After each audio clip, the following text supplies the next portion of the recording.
Klein Alley Show. 106.7 KROQ FM in HD Pasadena, Los Angeles, Orange County.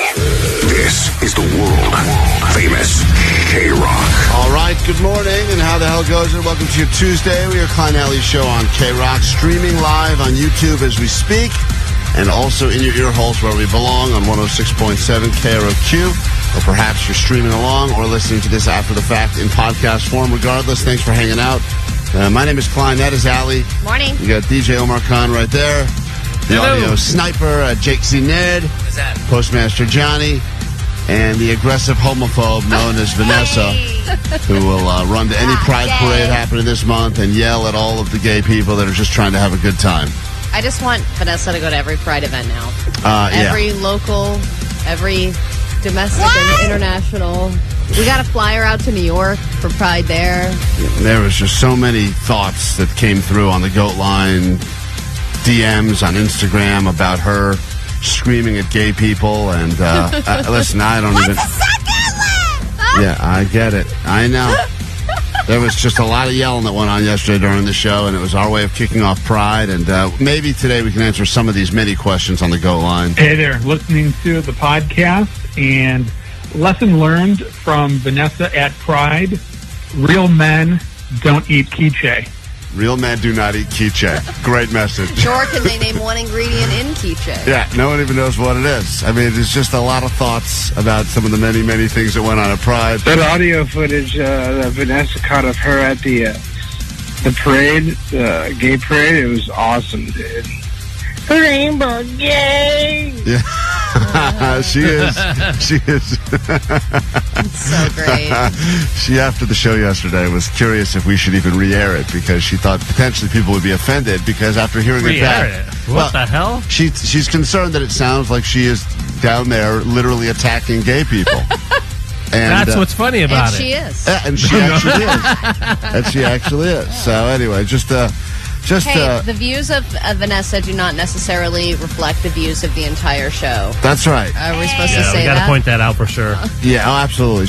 And we don't stand by hate. Yeah, no, we do not. Me neither.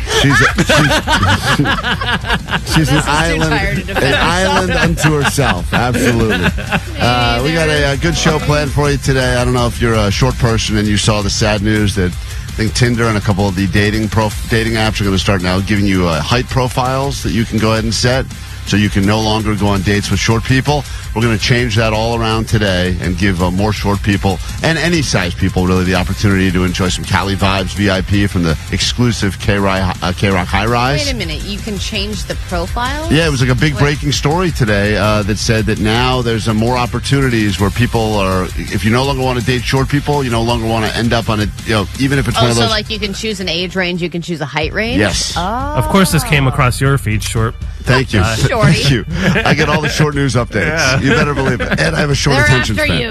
We'll get into the entire show we have planned for you after some maps on KROQ. Good morning. Here we go.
This is the sweet sound of a banjo that could be yours if you win it later this morning.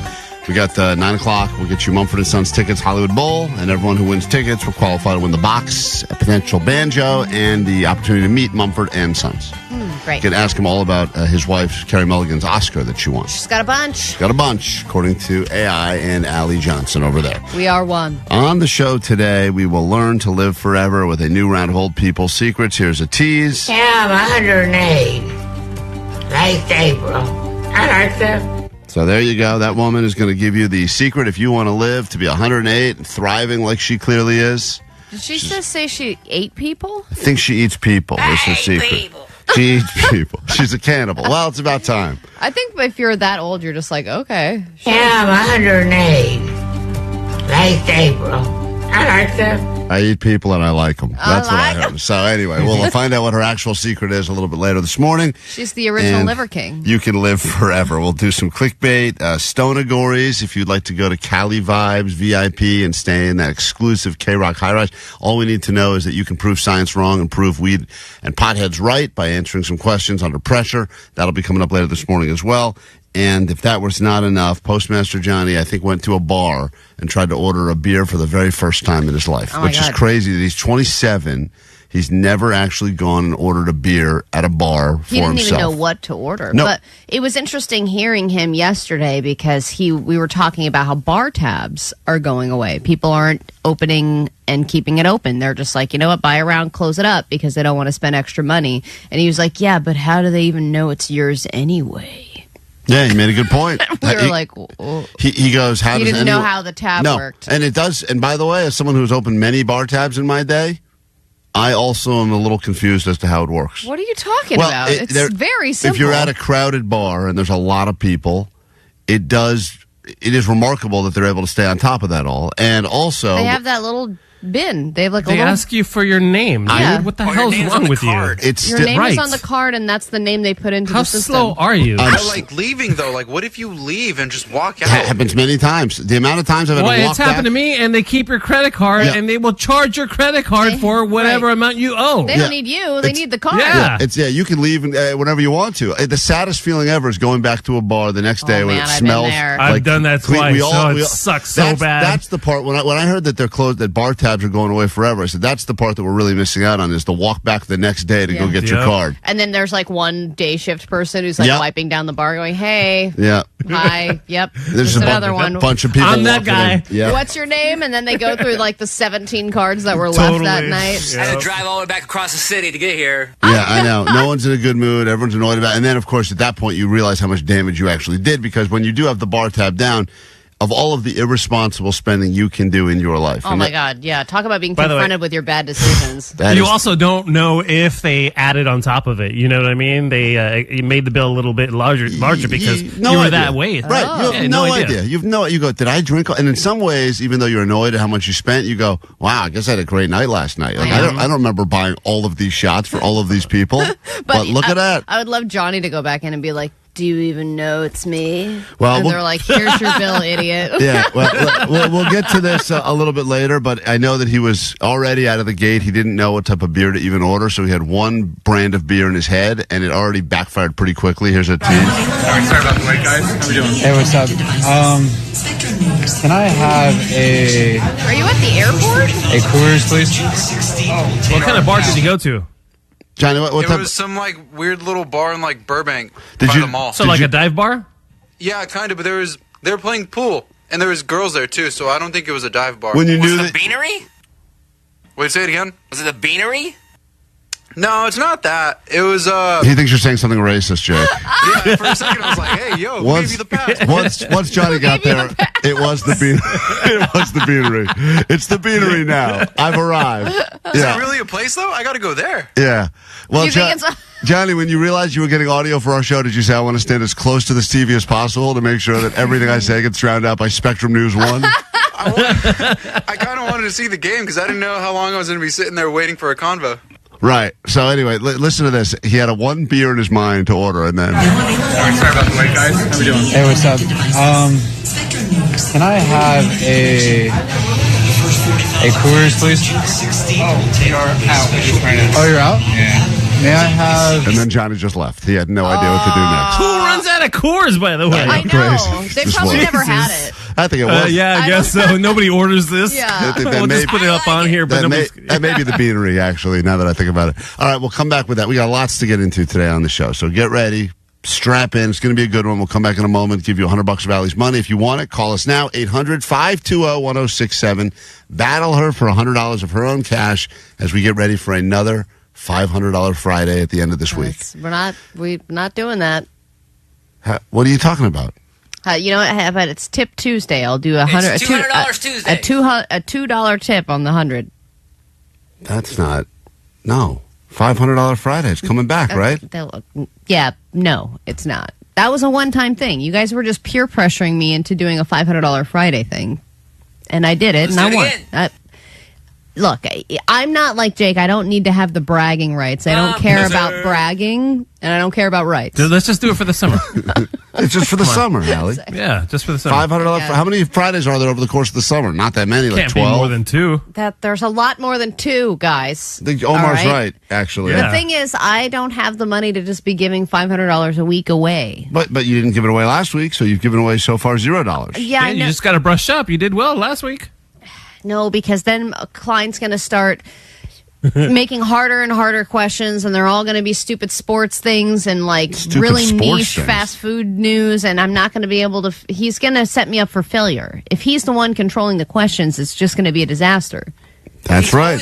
That's the goal. Did you find what you need yet? No.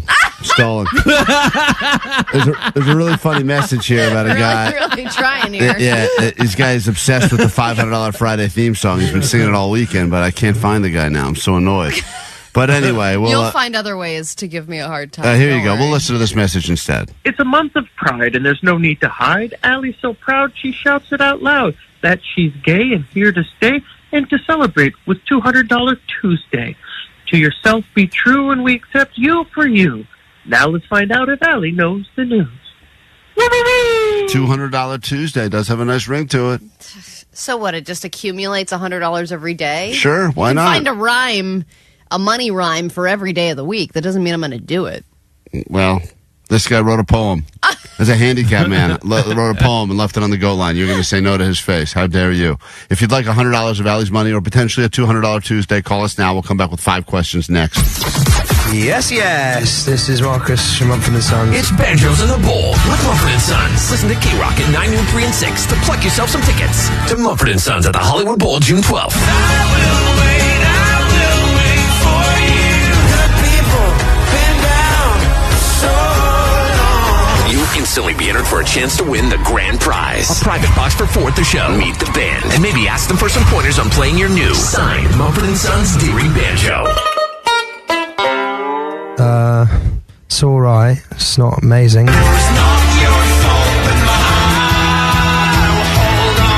be the banjo person now. You might have to join a folk punk band. You might get booked at farmers markets. So be ready when you win Banjos in the Bowl with Mumford & Sons. Courtesy of Glass Note Records and Live Nation. You listen to the world famous KROQ. The DQ sauced and tossed chicken strip basket. The second we're done with this audio from the streets of WeHo at Pride, Vanessa was out there on her rollerblades doing some exclusive interviews, and it has been making us laugh behind the scenes here at KROQ for the last 3 hours nonstop. As soon as we're done with that, we get you into Cali Vibes this weekend and get you VIP access onto KROQ Special High Rise so you can see the show up close and personal, and we'll give those tickets away the second we're done with this. Pride was happening in West Hollywood this weekend. It's been going on for, I don't know, many years. It's hard to say it's the gayest day of the year in West Hollywood because we're all pretty gay, but it's definitely one of the gayest. Oh, yeah. I mean, Maybe it's the when, gayest. People go into their little costume closet and they pull out, their rainbow Speedo instead of their normal hot pink Speedo, and they have a great weekend. So Allie couldn't go, obviously, because she was camping with the babies and the dogs and doing a real lesbian thing. So Vanessa went out because she got her rollerblades on, and the plan was kind of simple. We've done it before. A little game called Gay or Nay, where she goes up to people that are there and asks them some questions, and then we try to guess whether or not, based on the answers to the questions, are they gay or are they straight? And the questions were simple stuff, like, what is the award called for the best Broadway show? Tons. And what is the main ingredient in quiche? And what shape are the fries at Chick-fil-A? Stuff that we thought would be pretty easy to determine who's gay, who's straight. And It turns out what originally we thought was going to be gay or nay turned into a brand new segment that we were not prepared for called Vanessa Confuses the Gays. Because gay or nay ended up not really being about the people that she was interviewing and more about Vanessa herself trying to ask questions that she didn't understand. Vanessa, how do you think this went?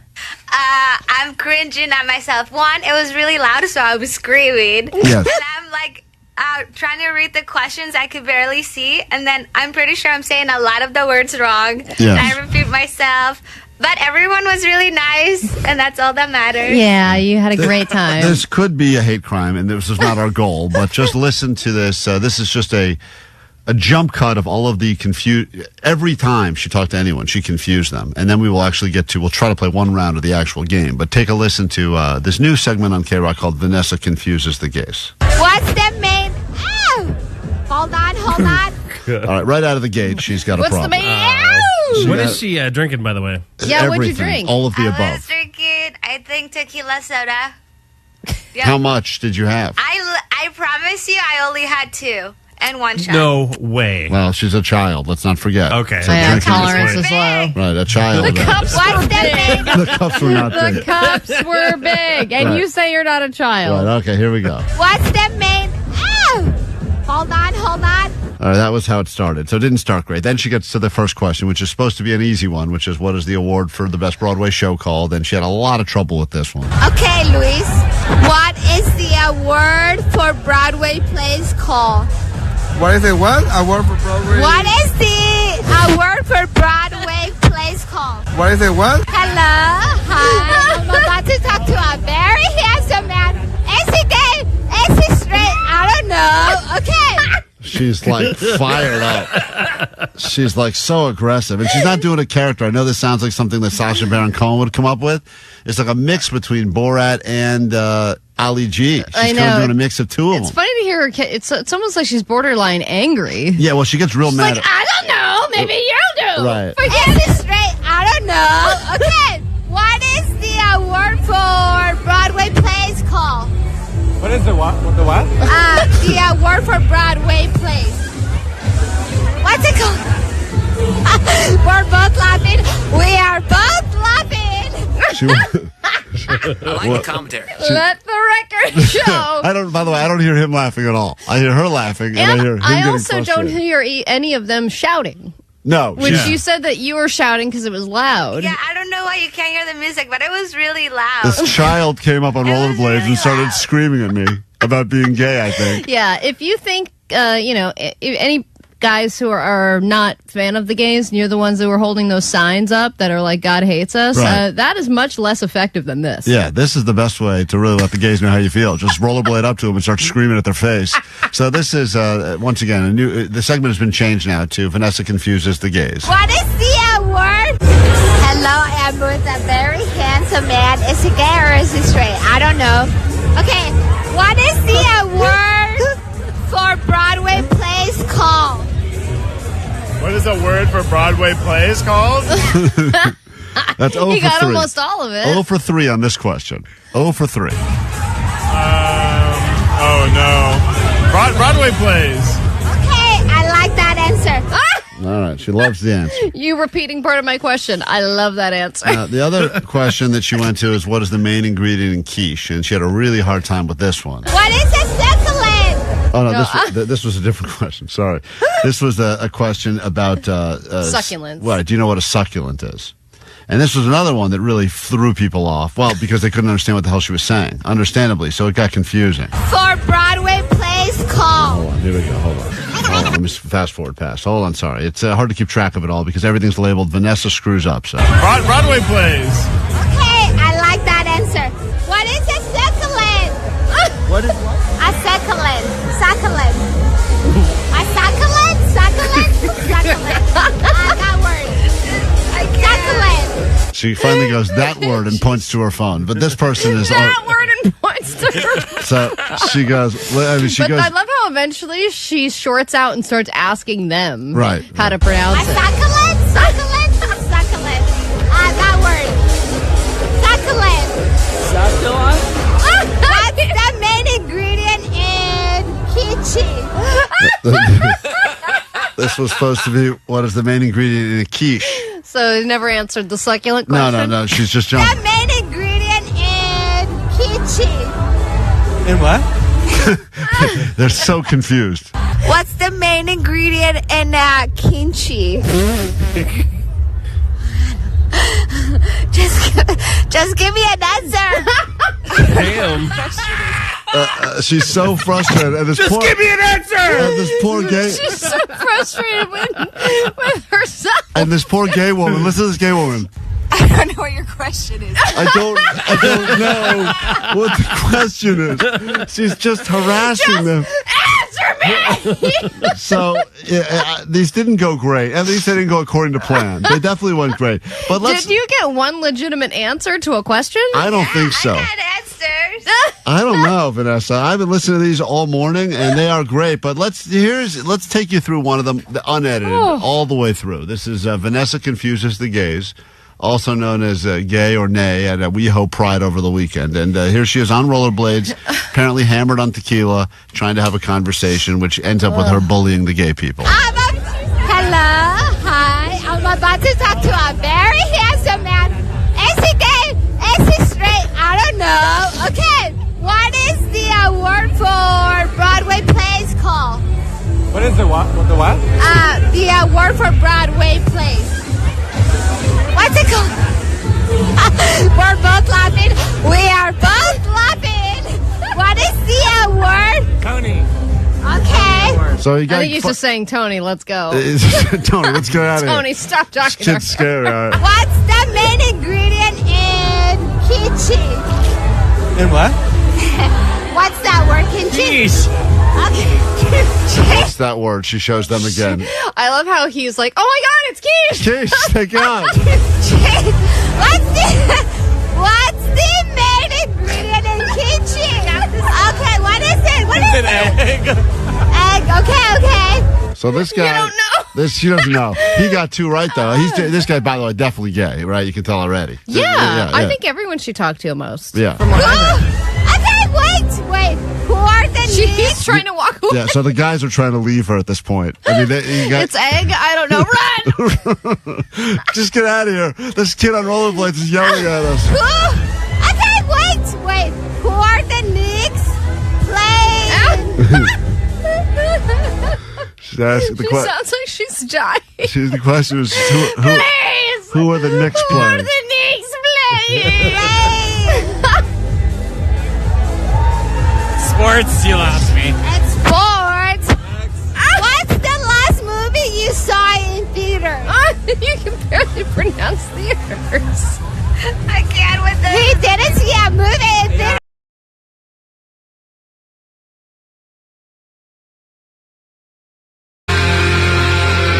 Let's pay the people. Every morning around this time, give you a shot to get $100 richer. The money is Allie's, at least for now, but it could become yours. She's paid thousands of dollars to listeners of KROQ just because they called in and battled her, knew more about the news than she did. And as I am saying this right now, she is working on the first round of ADD news, which she will deliver later this hour. She has no idea what these questions will be. We all get different news fed to us based on the algorithm, so perhaps the stuff that's coming my way is not necessarily going to Allie. Oh, it's very different. And even if I was trying to cheat by reading the questions that you were currently writing, I wouldn't be able to read anything that you're writing. My handwriting is completely illegible. Completely. I can not even make out one word. I would be great to be hired by the government to give sensitive information, because no one, even if they found it, would be able to decipher what it says at all. You even confuse doctors. Can you? Yeah, doctors. I mean, anyone. Can your wife even read your writing? No one can. I've left very important notes at my house when I've left, and she's gone, I have no idea what this means. Like, even when you write your own name, I can't read it. No, sometimes I can't either. I think this says Kevin, but I just have no idea. I write down questions for Allie Knows the News some mornings, and then by the time I get to asking the questions, I cannot even read my own writing. That's how good it is sometimes. I mean, That's how good it is. It's really an incredible skill. Let's get to it and say hi to Pedro, who is listening to us this morning and would like to become $100 richer. Hopefully Pedro's up for the challenge. Good morning, Pedro. Hello, how are you? Good morning. I've got 5 questions. Allie will sequester herself outside of the KROQ studios. She will not hear these questions. You get to answer them first. Hopefully you do well, and we can pay the people. How you feeling, Pedro? Good spirits? Good mood? I am good. Today's Tuesday. Good money. I'm going to win Ali's money. God, I hope so. Pedro, I am rooting for you so hard, and here we go. Your round of Ali Knows the News starts right now. Ali knows the news. All right, question number one. Walmart, Pedro, has announced that they'll be opening several locations of this chain restaurant inside of Walmart stores. Which chain fast food place is going to be opening up inside of several Walmart locations? Subway. Go to question number 2. Trend alert. People are putting this vegetable inside of their glasses of white wine. It is called the drink of the summer. What vegetable are people putting inside their glasses of Sauvignon Blanc? I think they're putting cucumbers. Cucumbers. Go to question number 3. This podcaster will be ending his hit show in the fall. Big announcement that he is no longer going to be doing his very successful podcast. Which podcaster is calling it quits and hanging up the headphones? I think it's my favorite, Joe Rogan. Joe Rogan. I'll write that down. We go to question number 4. Ukraine pulled off a surprise assault on Russia by bombing what? They used what to bomb a bunch of different things in Russia? What did they use to pull off this sneak attack? It's like a big semi-truck. All right, semi-truck. I like the sound effects you're giving us. And finally, a voice actor from this animated series was killed in a shooting. Very sad story. Voice actor from which animated show was killed in a shooting? He's from the show with the 4 guy where they drink a beer. He knows it. I know. King Hill. King Hill. I will accept that as an answer. Describe the show in better detail, just because it's fun to hear you figure it out. Is they drinking Modelo? And what's it sound like? Hanging out. And what do they say on the show? Like, what is one of the catchphrases from the show? He sounds like my uncle. Tell you what. All right. It's like I'm watching tell it. You what. Make sure we He get. sounds like my uncle, man. Yeah. Hey, Pedro, make sure we get Pedro's number. I want you calling every day. All right, bring Ali back in. We'll score it together. Ali's going to re-enter. Give me her money. I know. I hear you. I hope we pay the people. Pedro wants your money, Ali. He's demanding it. Almost threatening for it. Too bad you weren't calling. Too bad you weren't calling on Friday, because Friday was $500 Fridays. Today is just a regular $100. But here we go. Ali, question number 1. Walmart has announced that they'll be opening several of these fast food chains inside of their locations. Which fast food chains are going to start opening up inside of Walmarts? Seems like a McDonald's thing. I think they've done that already. There. I worked at one. Omar worked at a McDonald's inside of a Walmart. What? Yep. It was so bizarre, man. That people watching was crazy. And that was last weekend. Omar loves the side hustle. That is not correct. The correct answer is Vanessa's favorite restaurant, Wiener Schnitzels. Wiener Schnitzels. That's the one. Wiener Schnitzels. I know. Welcome to Wiener Schnitzels. No one gets the point. It's tied up 0-0. We go to question number 2. Question 2. But Ali don't like the wiener. Ali does not like the wiener. Thank you for that. I'm going to give you a point. He's right, Ali. Give the man a point. You know, it's nice to get some LGBT support, and yes, I will give him a point for that. It's just true. Hey, you know what? You're up 1-0, Pedro. A bonus point for that claim. Very much. Thank you. You're very welcome. Go to question number 2. Ali, this is a summer drink trend. People are putting what vegetable inside of glasses of white wine? More specifically, Sauvignon Blanc. It is supposedly the drink of the summer. People adding what vegetable to their glass of Sauvignon Blanc? Gosh, I feel like it's probably a cucumber or something. He said cucumber as well. And Ali doesn't like the cucumber. Am I right, Pedro? No, not like it. Cucumber, not like it. Hot dog, not like it. Subway. That's right. You don't like that foot long. Anything phallic shaped. Ali's not a fan. What else don't I like? The correct answer, you guys were so close, but so far, the jalapeno. Oh. That's a fruit. People are putting... What? Wait a minute. There you go, Just say, Jake. that's a fruit. There you go. Wait, you're saying jalapeno is not a vegetable? It has seeds, dude. I would have never said jalapeno if you had said... Cucumber has seeds, dude. And I guess that'd be a fruit then. Cucumber is not a fruit, Jake. Now you're a fruit. No. Pedro, why don't you settle it's this? definitely a You fruit. cannot put jalapeno in the wine, man. Yeah, seriously. All right, I'm going to give him another point. He's right. Wait a minute. Allie's up 2-0, just on being funny. Jake's Pedro's right, though. killing it. Things that have seeds are not vegetables. A cucumber is botanically a fruit. I mean, this is like so annoying. I know, is it not? I'll throw out question 2. Neither of you got it right. It doesn't matter anyway, but fine. I'll throw out question 2. I'll give you a substitute question. At the end, I'll give you a substitute question. Is it going to be about what I don't like? Yeah, it's going to be another phallic-shaped thing. All right. Question number 3.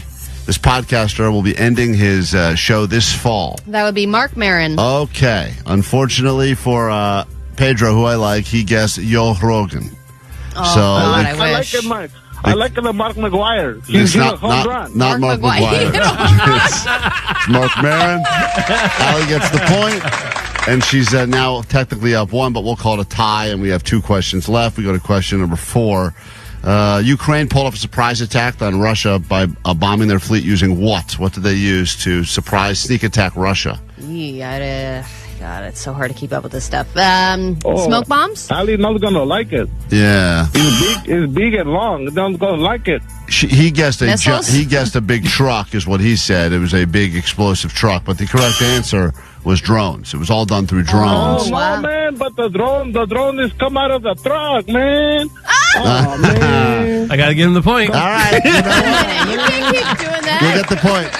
Final question. Now, man. Final question. Here we go.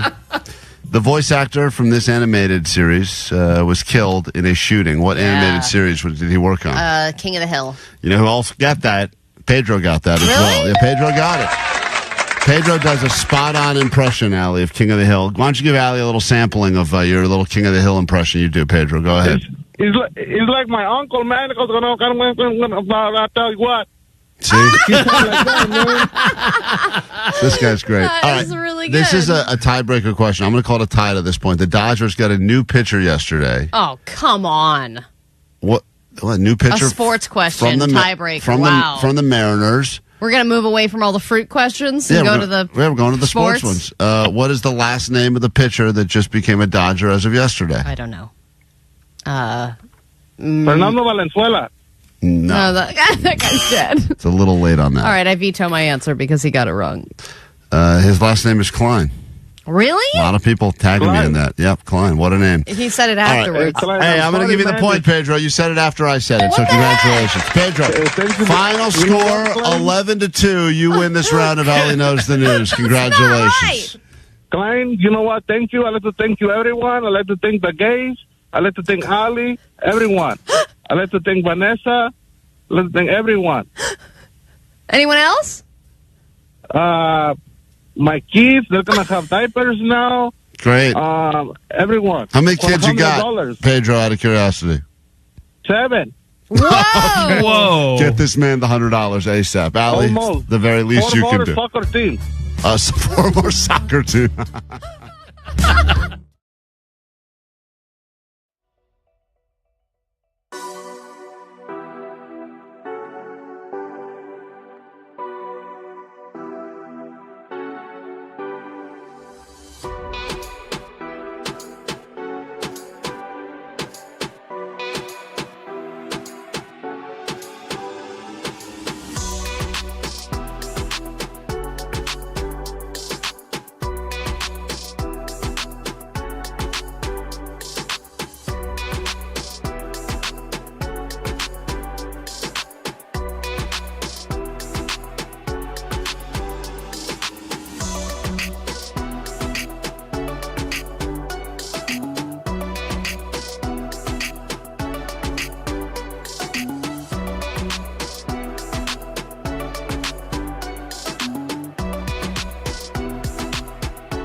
Oh, boobykins. I thought you called her LABubu. No. Boobykins. No, that's right. Boobykins. Call her something way too valuable. Boobykins is the nickname Allie has for her wife. And if there's nothing more gay than that for Pride Month, I don't know. Gay. That's right. Thank you, Vanessa. We agree. Super gay. Hurts my feelings. But LABubu. According to 562 from yesterday, they said LABubu is the new Monchichi, which, again, just makes no sense to me whatsoever. And I also got LABubu confused with the thing that Omar's cousin was talking about when he was on with us, that little thing that goes around. The Lucius. That creates, wreaks havoc, or as a little prankster.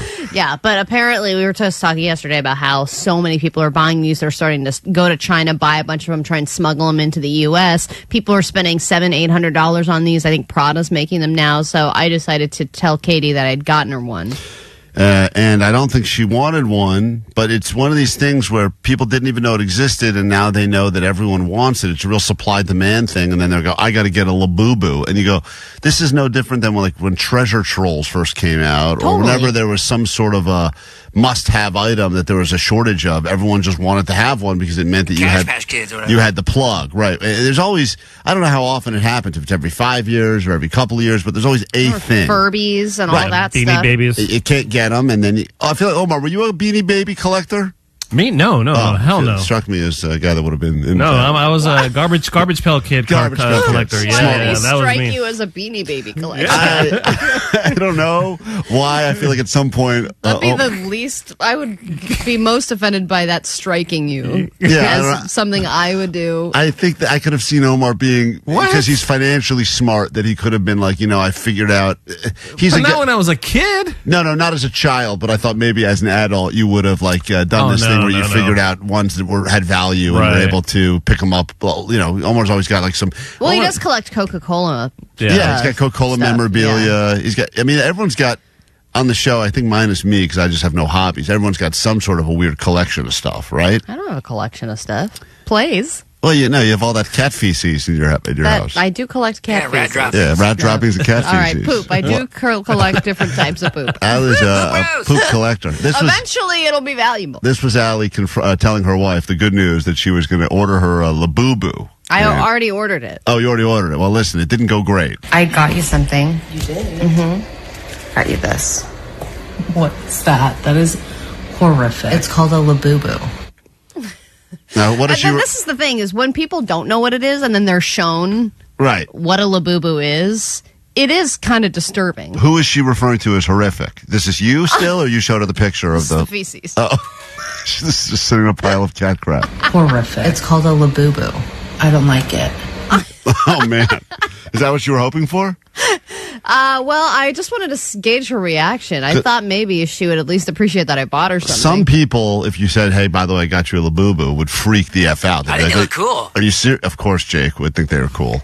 It's as cool as my Cabbage Patch Kid. It's like it's like young, emotional tweens and Jake. And then I've seen some high-end fashion people, because even my wife got wind of the LABubu. She didn't know what it was called, but she's like, I'm seeing these things pop up everywhere. What the hell are they? How much time do you think is going to pass before a LABubu enters your home? 0. I have a LABubu-free house. And if a LABubu moves in... your daughter is totally getting it. Oh, yeah, your kids are going to want one. I'm moving out. If a LABubu moves into my house, I'm moving out. The easy trade. I will not live in the same house. This limited closet space can be taken up with LABubu. Not live in the same house as LABubu, and I don't want to come across as racist or anything else, but I'm just not in my house. They're really popular right now. Why did you get that for me? Because I thought you could start collecting them. What? They're like collectors. Like people are reselling these for hundreds of dollars. Why would you think I want that? It just shows how little you know her, which is great. You felt so confident that she was going to be excited about this. And notice the hope at the very beginning. I got you something. You did? Yeah. Oh, yeah. She was so excited. Yeah. And then so quickly, it's fallen apart. Because you like Hello Kitty and what are you talking about? No, I don't. Oh, no. So you thought because she likes Hello Kitty, she would also like this, but she doesn't even like Hello Kitty. I don't know. I feel like she knows about that stuff. I don't know anything about Hello Kitty. You know anything about your wife? Apparently she doesn't like Hello Kitty. She's talked about it because she used to have a KROQ pen or some crap. Does she have a pencil so case? she's got one pencil case. You assume she likes Hello Kitty? She's nostalgic. She talks about that old stuff all the time. Well, I mean, the reaction she gave you here was like a full-on angry, like, no, I don't. I mean, really don't mad. You know me? Because you like Hello Kitty and What are you talking about? No, I don't. Hey, you do. You like... No, I don't. That's so typical Allie again. Does not hear Yes, what you people... do. Yeah, yes, you do. ChatGPT says Marcus Mumford all over again. Your wife has an Oscar. No, she doesn't. Yes, she does.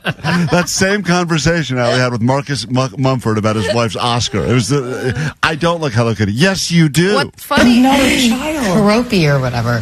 What are you talking about? This is LABubu. I don't like it. Send it back. With its face? Like, that's terrifying. Yeah, Prada's making Honey, these why now. would you get that for me? Why don't you get me something I want? What am I Because going that to is overalls. Allie. It's Allie, how look, much is it? This was $200. You are such a liar. Yeah, that's what she knew. That's what she knew. I hadn't even. There's no I way. flinched too when I said $200, even though it wasn't real. Yeah, she knows there's no way El Cheapo spending $200 on a little doll. Not happening. So that's when it all fell apart. No. It was $30. I don't want it. Well, there you have it. A beautiful little. We got to interact with a real life lesbian relationship. What's right there. funny is that she's also whispering, even though no one else is in the house. Well, she doesn't. She knows embarrassed. she's shameful. She just want a neighbor to hear this conversation. Quick break. We're back with your news next, and then we get into a complete new hour of the show, perhaps the greatest hour of your life. It's all starting next on KROQ. Klein. Alley. Shout KROQ. Klein Alley Show. KROQ.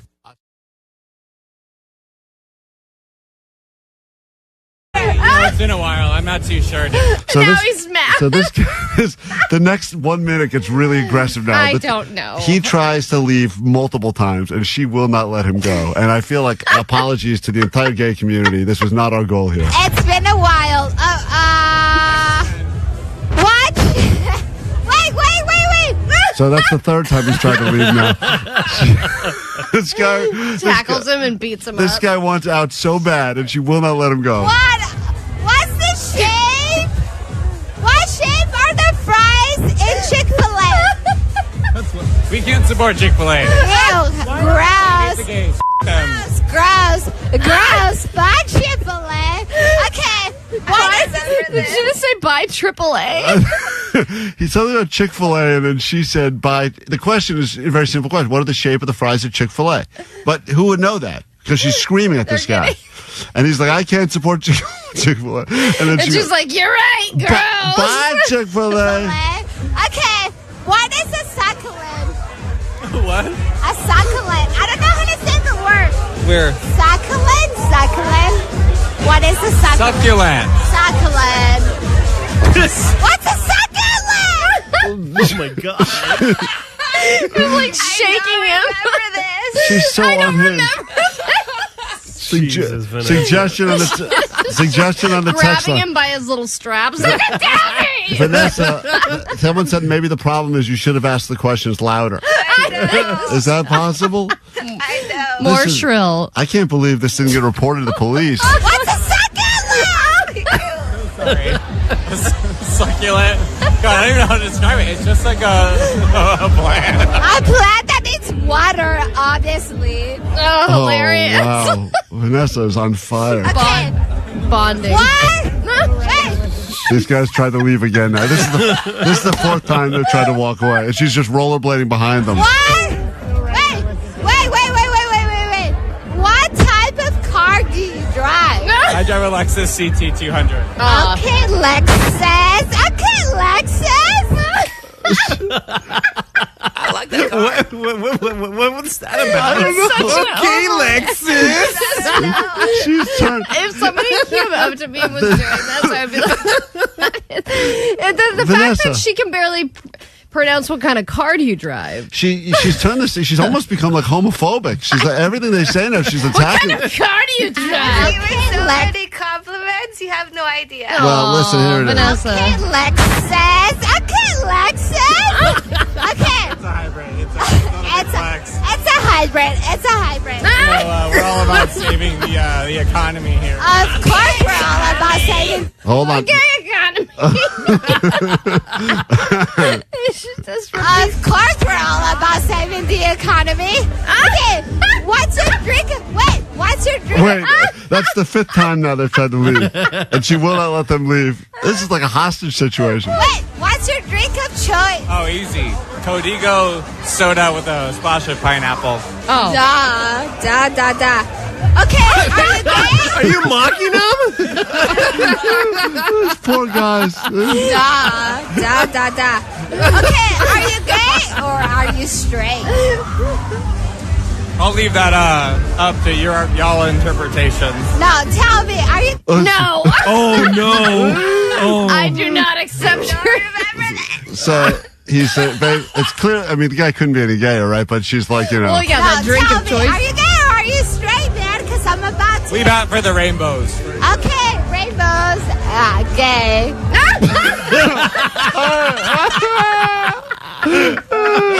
Rainbows, you're queer. Get out of here. Well, that is, it's a new segment called Vanessa Confuses the Gays. And I don't know if we'll be doing that all month long, but man. I think that the is Pride aggressive. turnout next year is going to be much lower. Whoa, apologies to that guy. That was only one of them. She got like 9 like that. They all kind of went the same way. I want to hear all of them. All right, well, we can't today. We'll have to save some for another day this week. Man.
K-Rock, we are Klein Alley Show. Get your ADD news in just a moment, then we can kick off a brand new hour of the show. Okay, drinks of choice. That's right. Everyone's having a lot of fun on the goat line after hearing the audio of Vanessa at the Pride Parade. And you only heard part of it. There's more stuff that we've never aired. Fancy boy. Oh, man. See, this is some of the stuff that the general public has not heard yet. We've got a lot of extra audio that we have not yet shared. Good for you. Good for you. Yeah, she was turned. You need a hype woman. Yeah. Just go right up to Vanessa. She'll make you feel good. Meanwhile, based on our last conversation, 831 on the text line just wanted to say, I can't think of a clever way to combine something between the LABubus and Vanessa's height, but I'm sure you guys will. Cool. So just floating it out there. We can turn her into a giant LABubu. Oh, man, nothing better. That's the coolest one. Everything's limited edition, a one of one. Oh, she could do those hospital visits to sick kids. Oh, Vanessa. As a LABubu. A real-life, living, breathing LABubu to go. And she'll go, good for you. Yeah. Good for effing you. Yeah, it's going to be good. Let's get you all drunk on your tequila. Your little thimble of tequila and send you out. It's going to be a good time. Let's get to your news right now. Then a brand new hour of the show can officially begin. Lots to give you all morning long on K-Rock. Nice to meet you. Thanks for coming back for more. Here we go. Grab your Adderall. It's time for ADD News. All right, think about the dumbest reason you cried and then multiply it by 1,000 because tears were shed yesterday as the moment finally happened. Look at that. Did you see? They've flown the coop. That's right. The eaglets, well, at least one of them from the Big Bear Bald Eagle Cam has flown the nest. I don't know if it's Sunny or Gizmo, but seems that it was Sunny. Oh, it was Sunny. Okay. Yeah, I saw it live. So, if you look at the video, it is kind of interesting because, most of the time, they're all just sitting there. They're just sitting there staring off into space. They move to one side, one other branch, and then they just keep staring. And then all of a sudden, one of them just leaves, and the other one's like, what the fuck? What?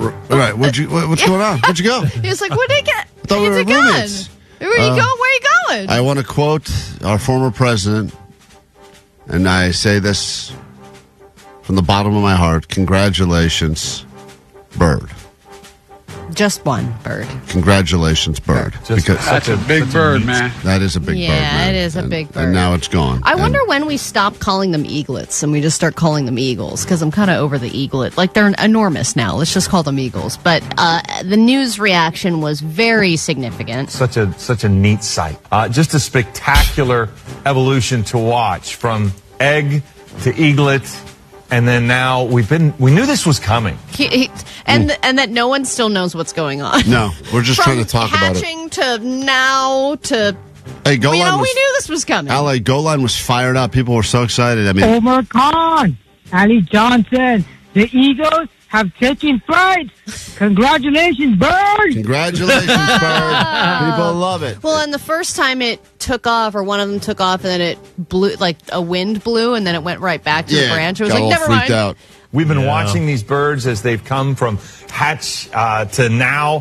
One of them has left the nest. The other is still there. Hatch to now. It's just all the information that the Big Bear Bald Eagle people are like. We've been sharing all kinds of information on how these birds work, and nobody listens. You even saw one of them just up on one leg last week, and the news now that both of them are females. Yeah, and sisters. so Sunny and Gizmo, and we've seen one now leave the nest. There you go. Both girls. Congratulations. A couple of lady They didn't want to birds. fly. Are they gay? Do we know their Apparently identity? They are gay eagles. Oh, cool. Because they were like going to wait till June. Yep, this is the month. It's time for me to fly, girl. Well, you know, Allie, the gay ladies, they move in very quickly with each other, right? They start nesting And immediately. they would have never left right. the nest. Good point. All right. Is being single more expensive than being in a relationship? Single people would probably say yes. You have no one to split bills with, among other things. But additionally, the airlines are charging you more for your ticket. A new report showed that airlines are charging significantly more when people book a single ticket versus buying two or more at a time. In one example, A solo ticket was priced at $422 a person, but that price dropped to $266 a person when the same route was booked for 2 people. In another example, it was $269 for a one-way, and then they did the same route booked for 2 people, and it was $181 per person. So that's a significant price hike. And now it's like they're telling you to like clear your browsing history every time you try and book a flight if you're booking it by yourself, or you can set up these price alerts, because that's a lot of extra money for one person to pay. Well, I know that when I've looked at tickets before and I put in for a family 4 tickets as opposed to booking individually, because sometimes if you're trying to use miles or whatever, you have to do one individual. It does feel like there's a complete shift. I didn't realize that they were somehow taking advantage, but also think about everything else. There are family pricing. I mean, a lot of places have that sort of a thing, buy more, save more. So why would airlines be any different? Yeah, but just because you're a person who hasn't met your person yet doesn't mean that you need to be charged double or $100 more than what everybody else is paying. That's not fair. Well, I know that dating is very expensive, but if you are the person that's a recipient of going on the dates, like you let the guy pay, then potentially being single is way more cost effective than being in a relationship where you start splitting the cost on things. Yeah, but when you're married and then you have to buy, like, if you go out to dinner, you're not going out to dinner as much because, you know, you're married. Right. Like when you're dating, you're out and about doing stuff all the time. You know, like we're just sadding at home. Yeah, that's the goal, guys. You want to find your person so you can just be sad at home. That's right. All right, we're getting info on Halloween already. Universal Studios announced some of their Halloween horror lineup, Halloween Horror Nights lineup for this year, and it includes an indie video game that has blown up and morphed into a very successful movie franchise, and that is Five Nights at Freddy's. The experience will be at Universal in Hollywood and Orlando. They haven't said exactly what the experience is going to be yet, but they did release the first poster for the sequel. And if I had asked for just 1% when I was actually in that video game, I would be rich now. This is the one voice job that I got paid next to nothing to say 4 lines, and I still get stuff in the mail asking for things to be signed, for me to be interviewed and all kinds of stuff, even though I knew nothing about what I was voicing, and I had no idea it was going to be a successful. Do you know your lines? Yeah, I do. It's like No, we didn't ask you to do them. No, let's get Pedro to do them. Jake asked me. No, Jake just said you know them. I hope you like the smell of wet floors. Klein Alley Show. 106.7 KROQ FM in HD Pasadena, Los Angeles, Orange County. This is the world famous KROQ. Good morning. It is Tuesday. We are Klein Alley Show KROQ. Thanks for finding us. Coming back for more. If you need to interact with the show or want to win stuff, 800-520-1067. Stonergories returns this morning, so we can send you to Cali Vibes VIP. Give you a special area to watch the show from the special KROQ Risers. And you're probably laughing at the same text I am on the text line at 800-520-1067, which is someone predicting what it would sound like if we sent Vanessa to visit sick kids at the hospital dressed like a LABubu. Okay, chemo. All they wrote on the text. That's just a sampling of what we have on the text line this morning. You guys continue to make us laugh. I know that technically we're supposed to be here to make you laugh, but trust me when I say it is very reciprocal. So thank you for interacting with the show. Lots of stuff going on this morning. I'm Klein. That's Allie. You got DJ Omar Khan there. Hey. He's the audio sniper in the back room. Jake Z Nerd. I'm also an audio sniper. You're not. You're the assistant to the assistant of the audio sniper, also known as the arbiter of sound. And then you've got Vanessa. And she's being very quiet today because of all of the audio we were able to capture from her yesterday, walking around the Pride Parade, and then Postmaster Johnny, who got an experience that most people get when they're, 21, I would argue, at the latest. Yeah, sometimes less. Got to go to a bar yesterday and order his first ever beer from a living, breathing human bartender, and we'll get through some of that audio this hour as well. So lots to get into. Thanks for waking up with us and starting your Tuesday right here on KROQ.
right, when we're live, we love talking to you at 800-520-1067. When we're not around, there's a GOAT line that's there for you. That number is 844-956-GOAT. We'll check out some messages that are in the GOAT line in just a moment. I just want to say hi to Sylvia, who's upset with something we've done already this morning. It seems early to get complaints, but I guess that's the show we have now. Hi, Sylvia. Good morning.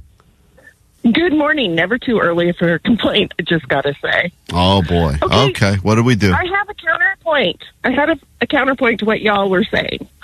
You were saying that women don't pay for anything when they go on a date. Here's my counterpoint. Not exactly what I said. So wrong. We have to pay for our hair to get done. Those haircuts are expensive. Eyelashes, very expensive. Makeup, very expensive. Clothing, very expensive. You men just jump in a shower, do nothing with your hair, and show up. Oh, yeah. Klein wakes up and puts on a hat. Oh, thank God I have my hat today. I was making sure I'm dressed appropriately. Yeah. How long does it take you to get ready in the morning? Less than 1 minute. So by the time you wake up to the time you're out the door, how much time has passed? 5 minutes? Somewhere between 1 and 5 minutes. And how much does it cost for you to get your hair done? I don't think I pay. I went to a dog groomer one time, but no, it's like $40. I pay $50 for $40 plus tip for a haircut. I cut my own with dog clippers. Yeah, Jake cuts his own hair with dog clippers. Right. Look at him. And if I get a basic haircut at the place I go, it with tip ends up being almost $200 every time. Well, you should pretend to be a man then. Go into my place. You get a man cut. Yeah, but guys don't care about that. Yeah, I mean that's the thing. No, you do care. You don't realize that you care, but you do. Sylvia, do you do your nail? Do you do pedicure? Is that the one on the fingers? The pedicure? No, that's a manicure. Oh, do you do the manicure? Listen, I'm scared for you if you're married to anyone who does a pedicure on their fingers. Well, I forget which one goes where. I'm dyslexic. But do you do manicure? Listen, I'm married 33 years. I don't have to do nothing. I just show. All right, so that's my point. Anytime, I know what you're saying. She does make a good point, though, that women in general have to pay more for daily life, and you usually make less money. No, they don't. That is a choice. You say have to, like you're forced to. No, even getting your hair cut. I'm saying that's I guess you don't have to get your hair cut, but everybody goes to get their hair cut at some point.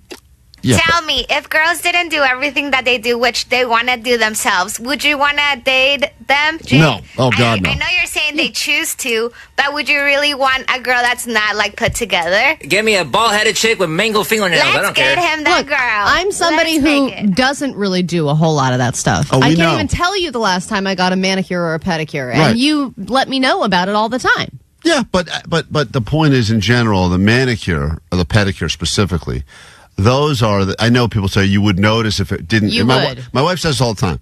She goes, I have to get a manicure. I go, no, you don't have to do it. What are you talking about? Have to get a manicure. I don't even notice you have fingers. I'm not going to notice if they're colored out. I would notice if she had fingers. Well, you would, because that's like a lesbian thing. But I wouldn't even notice. And but if she had gangly-ass weird toes that weren't painted or groomed in any way, you probably would notice and get grossed out. I don't think I would notice. 100%. You would. I don't think I would notice. I wish that we could have her not do anything for a whole month and see if you notice. I think you would notice an unraveling. Which there's one thing she wouldn't do every month.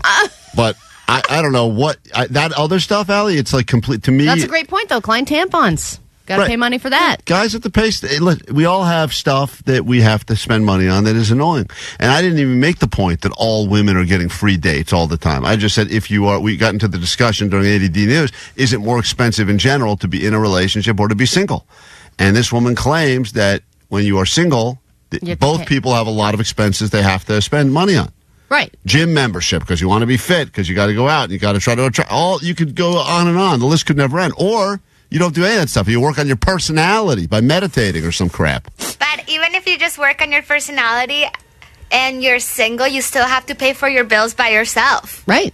Well, that's the argument. I guess the number one argument is you have no one to quote, split bills with, utilities with, etc. So expensive. 323 said, girls have to get their hair cut every 2 or 3 months. Guys have to get it cut every couple of weeks. So if it does eventually even out, if they have to get their hair cut more often. We have to get tampons every month.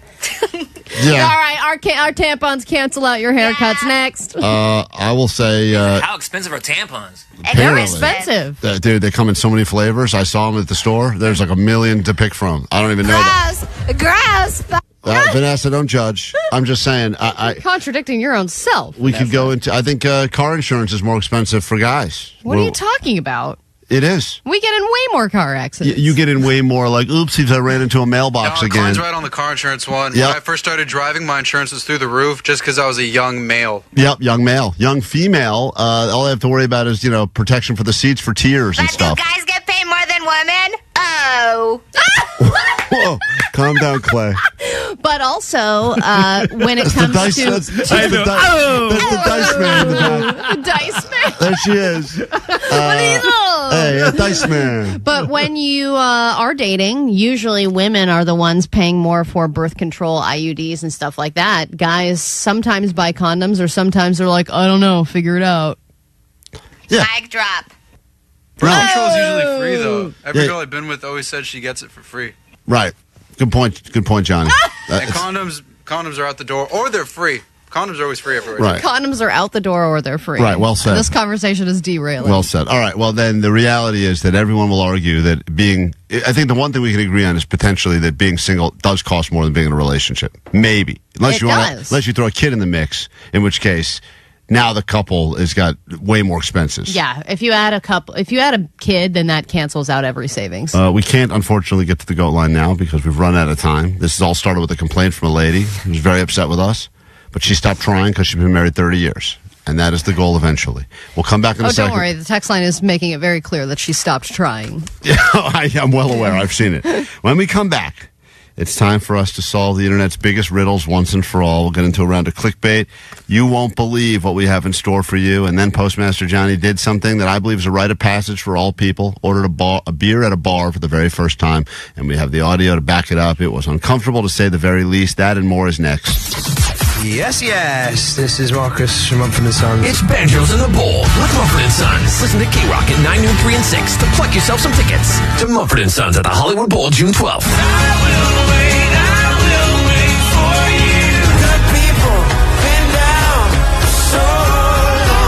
You'll instantly be entered for a chance to win the grand prize. A private box for 4 at the show. Meet the band and maybe ask them for some pointers on playing your new signed Mumford & Sons Deering Banjo. It's alright. It's not amazing. You'll be the banjo person now. You might have to join a folk punk band. You might get booked at farmers markets. So be ready when you win Banjos in the Bowl with Mumford & Sons. Courtesy of Glass Note Records and Live Nation. You listen to the world famous KROQ. 28. KROQ, we are Klein Alley Show. Although currently we are dressed as eagles to celebrate the greatest story to happen in Southern California in some time, the birth of the babies of Jackie and Shadow. Yeah, and I was able to get a really great deal on some highly inflatable eagle costumes just because I don't want Jackie and Shadow to get all the glory. When you think about it, anybody on a live stream can be a bald eagle and get attention, don't you agree? I don't understand what we're attempting to prove here by dressing up. I think this was one giant... you and Vanessa got inside of each other's heads and you started hyping each other up and saying, oh, it'll be great if we do the show dressed like eagles. I think it's wonderful. Yeah, but... I like it too. Visually, I like it too because I'm not doing it. Right, of course. That's the best part. I tried so desperately this morning to shift this onto someone else. I was like, oh, it'll be just as funny if Jake comes in here dressed like an eagle. No, he can't fit in this costume. But we're going to attempt to, I guess, feed each other now. Well, yeah, because like I said, the big story yesterday was that they did their first feeding, and obviously it's fascinating. I mean, Omar, you've been gripped by this, right? Oh, yeah, You're one I of love the it to death. 80,000 people that have been watching Jackie and Shadow and seeing how their eaglets' lives are starting out. So why can't we get in on some of that attention? I guess we realized that... God damn, I hate this thing. This is so loud. What I realized is that people are obsessed with watching cams of eagles, and since our YouTube, live YouTube is kind of new, what could we do to maybe steal some eyeballs away from the much more popular eagle cam? And we decided rather than just be a better version of a radio show, which is impossible, we've tried, let's just maybe dress like eagles, and maybe we get some confused really slow adults that actually check out this stream and think that they're looking at the Jackie and Shadow Well, cam. some of the immediate comments on the YouTube live stream are that Klein's nose still somehow looks better than the costume's eagle nose. Thank you. I'll take that as a win for me. So, do you want to share some of this beef stick as a nice breakfast? So I guess what we were going to attempt to do right now is recreate eagles feeding each other, because that is the thing that everyone's gone nuts about. If you haven't seen it yet, you're not yet watching the live Big Bear cam, but everyone thinks it's the greatest thing ever. In fact, I can't even play this audio because I can't even see my... I think I can get it. Could you have bought louder costumes, Allie, or were there louder ones available? Look, there was another one that was really, really good, but it was like $200, and these ones were $37. Well, you got everything you paid for here. Okay, hold on a second. If you are wondering why it sounds different in here, it's because we are currently encased in eagle suits, and in a moment we are going to attempt to feed each other, and I believe the meal this morning is a beef stick of some variety. Allie, while you're here, can you please open up the beef stick, because I can't open it myself with my wings. Allie, I think we should let Allie try to open it up, because this was her idea from the very beginning. Let's let her... Well, and I also have a lot of respect for these eagles, because it is hard to do things without hands. Yeah, do it your mouth. Put the mask on the right way. Well, I can't bite on it. Yeah, Allie's all ass backwards with her whole costume. Okay. And her face is coming out of the neck. Yeah, it's a terrible... Enough about my neck! The costume cannot accommodate Allie's giant long neck. If you are wondering what this monstrosity looks like, you can head over to YouTube. Johnny, open that up for Allie. What are you doing? No, I want Allie to try to open. Oh my God! It's a much funnier segment. Allie tries to open things in an eagle suit, because the reality of this is that it wasn't really that well thought out. I think they just got so excited about the eagle costumes that we just assumed the rest would figure itself out. Oh my God, I think I got it. And it clearly has not. So, yes! All right. So for anyone who's enjoying watching eagles do things, which apparently happens once a year around birthing season, maybe, just maybe, you'll enjoy this. Allie's going to okay, I'm going to go over there. Stick it up, and we're going to attempt to feed each other, baby bird style, mouth to mouth. This is a live feeding, which apparently is all the rage these days on the cams. So take this, real eagles. Hold on. Allie and I are going to attempt. Klein's stuck. I'm trapped. Hold on. Oh my God. This looks like some sort of weird porn. I got this stick in my mouth, guys. We just did a very successful and unsuccessful live feeding. Oh, beef tastes like cigarettes. Are you smoking again? You know what's funny about this dumb bit is that Allie thought this had enough legs to do once every hour. She goes, we'll start every hour with a live feeding. And I said, I think if we do this once on the air, it'll be more than enough. Look, I also said we should wear these the entire show. Right, that was another big mistake. But I didn't know how cumbersome they were going to be. I didn't realize we wouldn't have access to our hands at all. When we get back from this break, you will never hear of this ever again. So enjoy this memory while you can. The show continues next. And speaking of feeding, if you're the parent of a Girl Scout, father or mother, and you would like to prove that you are the best seller of the cookies, since we all know the responsibility falls on you, it's a chance for you to call us now. We'll let you try to outsell each other, and we will spend hundreds of dollars to buy boxes of cookies that we definitely don't need, but Jake will probably eat them all. That's next.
cheat or be cheated on is one of the many questions the internet has the answers to. Of course, to get these answers, usually you must click around all day, and then you end up in a wormhole or a rabbit hole. Your identity is stolen. But we skip through all of that to give you just the answers in this exciting round of Clickbait. Here we go.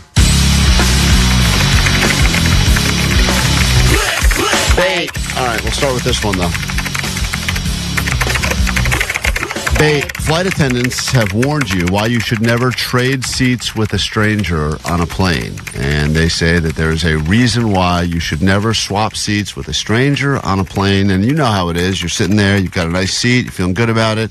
Someone comes up and they say, hey, is there any chance I could have this seat so that I'm closer to my family or whatever? And you go, yeah, sure, why not? I'll be a good person. But the flight attendants have spoken and they've said there's a reason, a scary reason why you should never switch seats with strangers. God. Any guesses? Any guesses? I got a guess.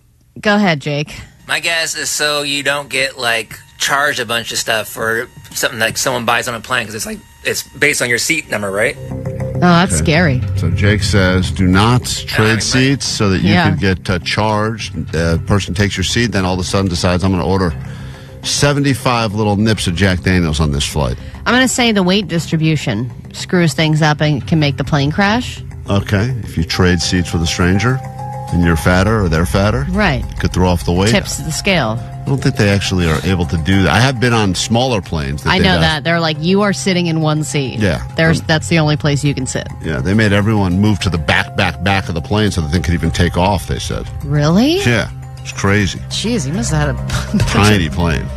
Or, yeah, it's definitely the plane that's tiny and not the people that are massive. People were not tiny. The plane was tiny and the people were not. That wow, was what a tiny plane. We have to go to the back. Tiny. Yeah. It's technically a 747, but it felt tiny because we were so big.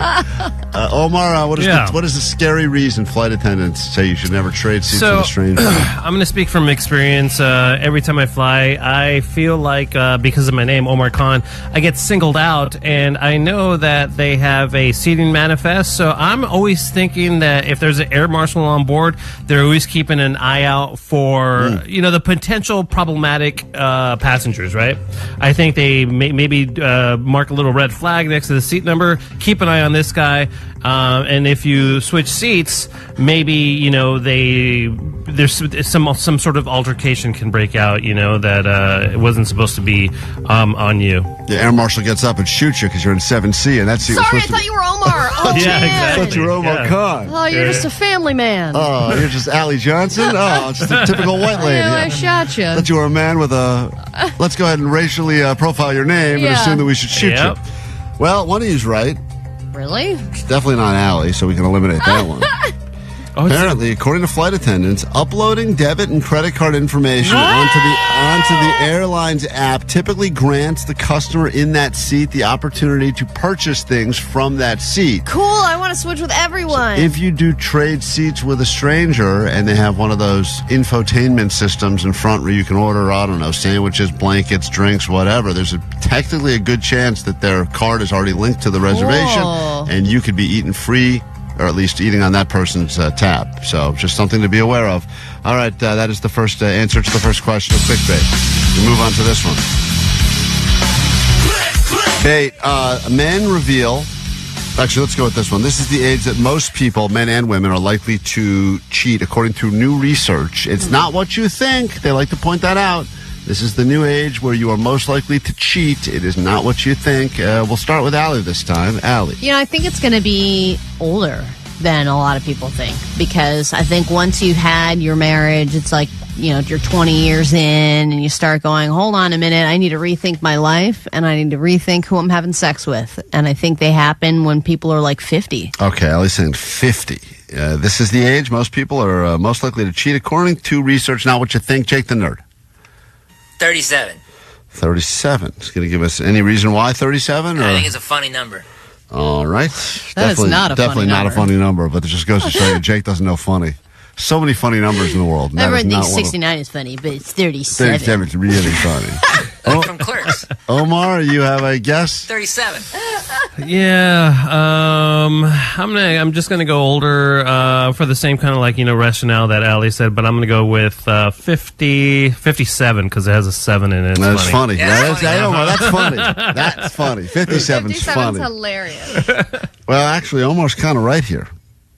57 Then I'm because right, too. it's funny, is what it says here. The data suggests that the trend towards extramarital sex is being driven by people in their 50s and 60s because they have been married for 20 to 30 years and they have decided that they're looking now for greater sex exploration.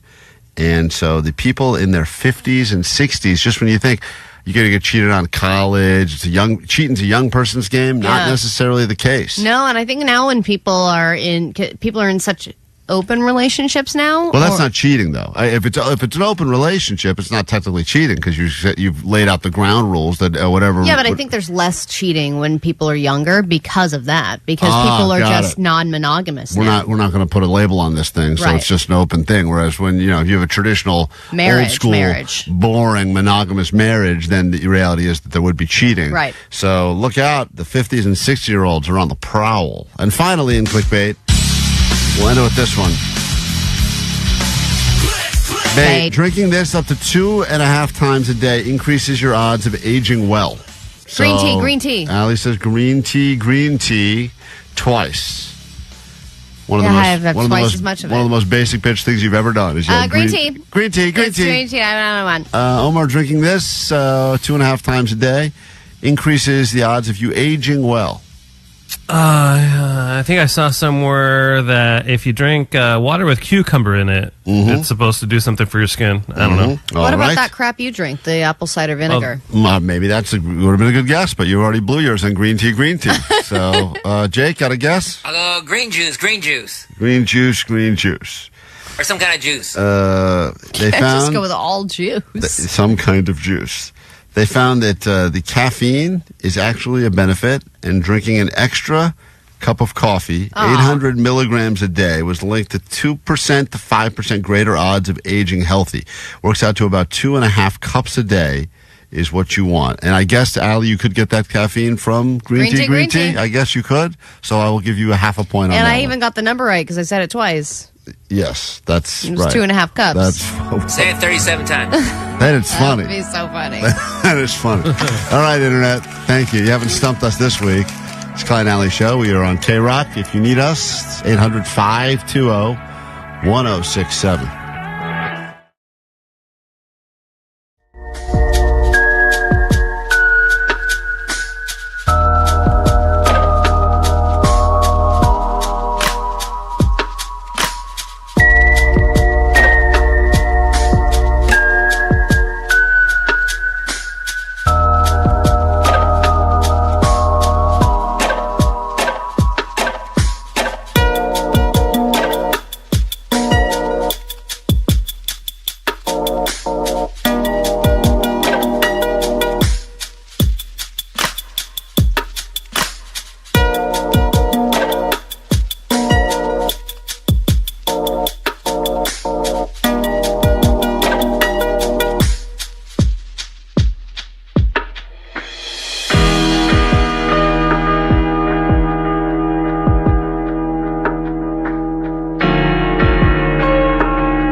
Vanessa walking up and down the streets of Santa Monica Boulevard during the WeHo Pride Parade. And the goal was simple.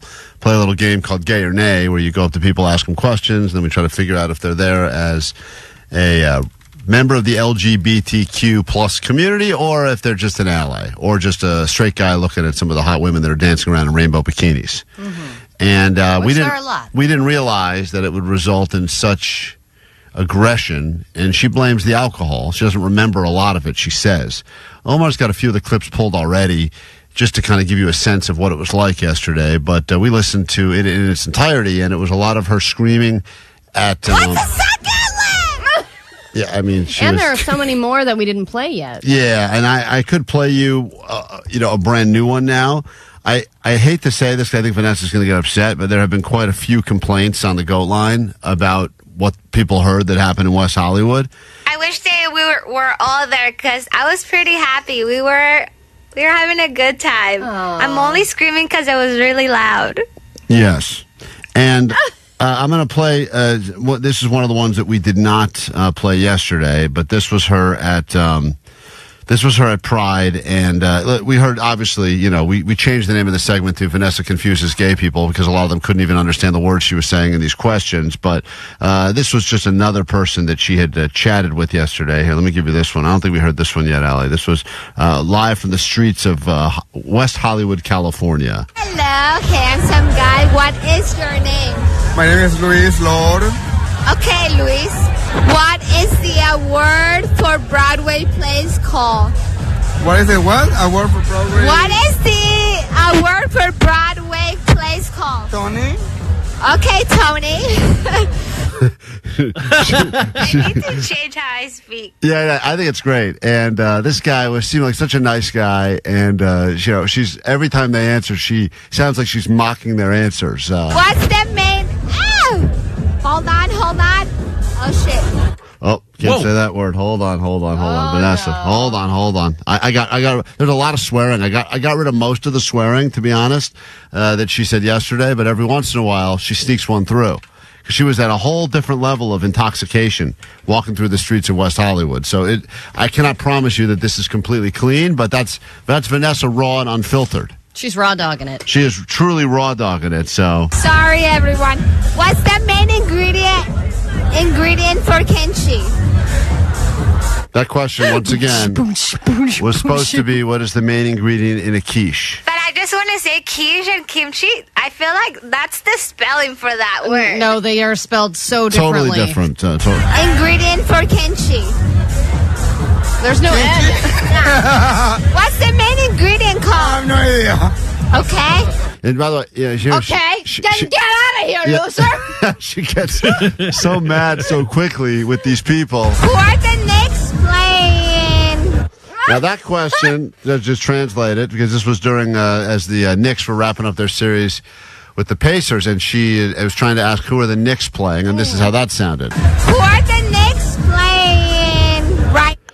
It sounds like she's winding down, like when Allie's cat died. The batteries. It sounds like her batteries are lowering. Who are the Knicks playing right now? What is it? What? The main ingredient? No, who are the Knicks playing right now? Oh, no, I don't watch. What is that? Baseball?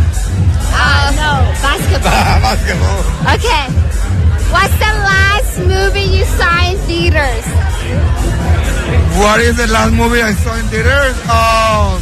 That should be the game. Can they repeat Vanessa's questions? Ding, ding, ding, ding, exactly as she asked them. Final Destination. It was fucking amazing. Whoa, man. Another swear word there. Jeez. How about editing this, man? Not cleaned up. I went through this one, but this must be the raw file. Anyway, the point is there's a lot of people that are very, very upset. And about the swear words we just played. About all of the swear words. And Vanessa, I feel bad, but here's just some of what's happening right now, and I want you to be able to defend yourself. But I am outraged, and I will never listen to your trash radio show again. Whoever you sent to West Hollywood to yell at the homosexual men, that was totally uncalled for. Just shame on you and shame on that person. Goodbye. Hey, Klein Alley Show. I'm not sure why you guys think it's okay to make fun of gay men and women about what kind of car they drive. I think it's very offensive. Now, this was when Vanessa was yelling at these guys about the Lexus they had. And Okay, Lexus. She gave it 2. the double Lexuses. This guy's very upset about it. Very offensive. You all need to do better and stop bullying and making fun of gay people. Because it's really not okay. Oh, man. Okay, fancy boy. Vanessa, anything you'd like to say about that?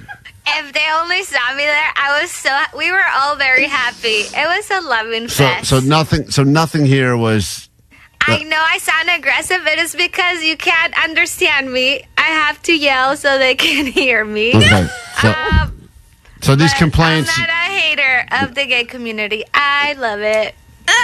Actually, when I was there, I was like, damn, I wish I was gay. It's I wish so you much were too. happiness, Yeah. but I'm freaking straight. I know. Sucks. For I know. you. Worst. I know. It's funny, though, because if you think about when you're really wasted and you think a conversation is going really well, Yeah. and then you eventually learn that it actually wasn't going well at all, you know, and you're like, oh, we were all having fun, but you're just the most wasted person there, and you think that everything's going well when it's not. Another angry. I'm never doing this again. Another angry person. I waited a little bit to do the assignment because I was like, let me dance. Let me have a drink. Yeah. Well, I should have done the assignment. No. No.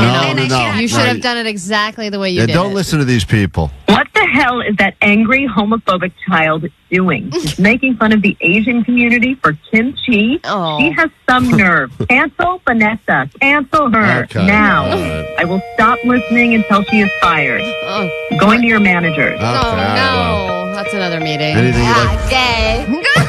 Okay, let's not complain about the Vanessa complaints. parade scholars. Anything else you'd like to say, Vanessa?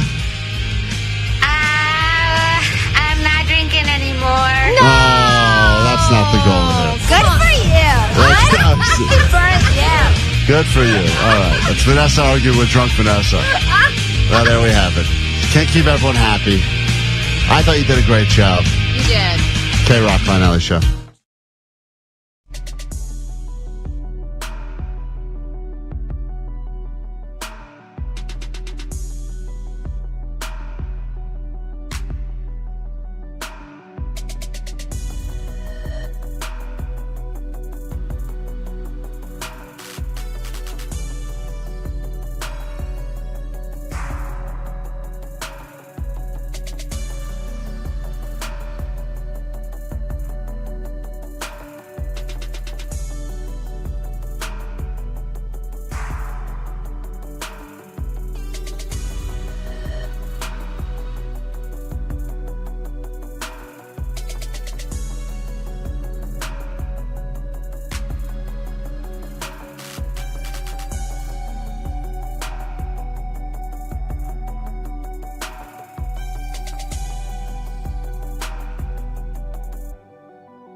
Later this morning, going to give you potheads an opportunity to prove science wrong and prove pot right. Stonergories is back for your chance to go to Cali Vibes and go VIP style in the special KROQ section, where you'll be high above the band, side stage, I believe, and you'll get the best view at the entire Cali Vibes Festival happening this weekend, Long Beach, and you'll have your chance to win some VIP access, only with us, by the way, all week. We're the only show giving away this week right here on KROQ Klein Alley Show. You'll have a chance coming up in moments with the return of Stonergories. We'll be back after this quick break, look at what's going on in the world, and then we kick off that brand new hour of the show with those tickets for you, all coming up this morning here on KROQ. Klein Alley Show!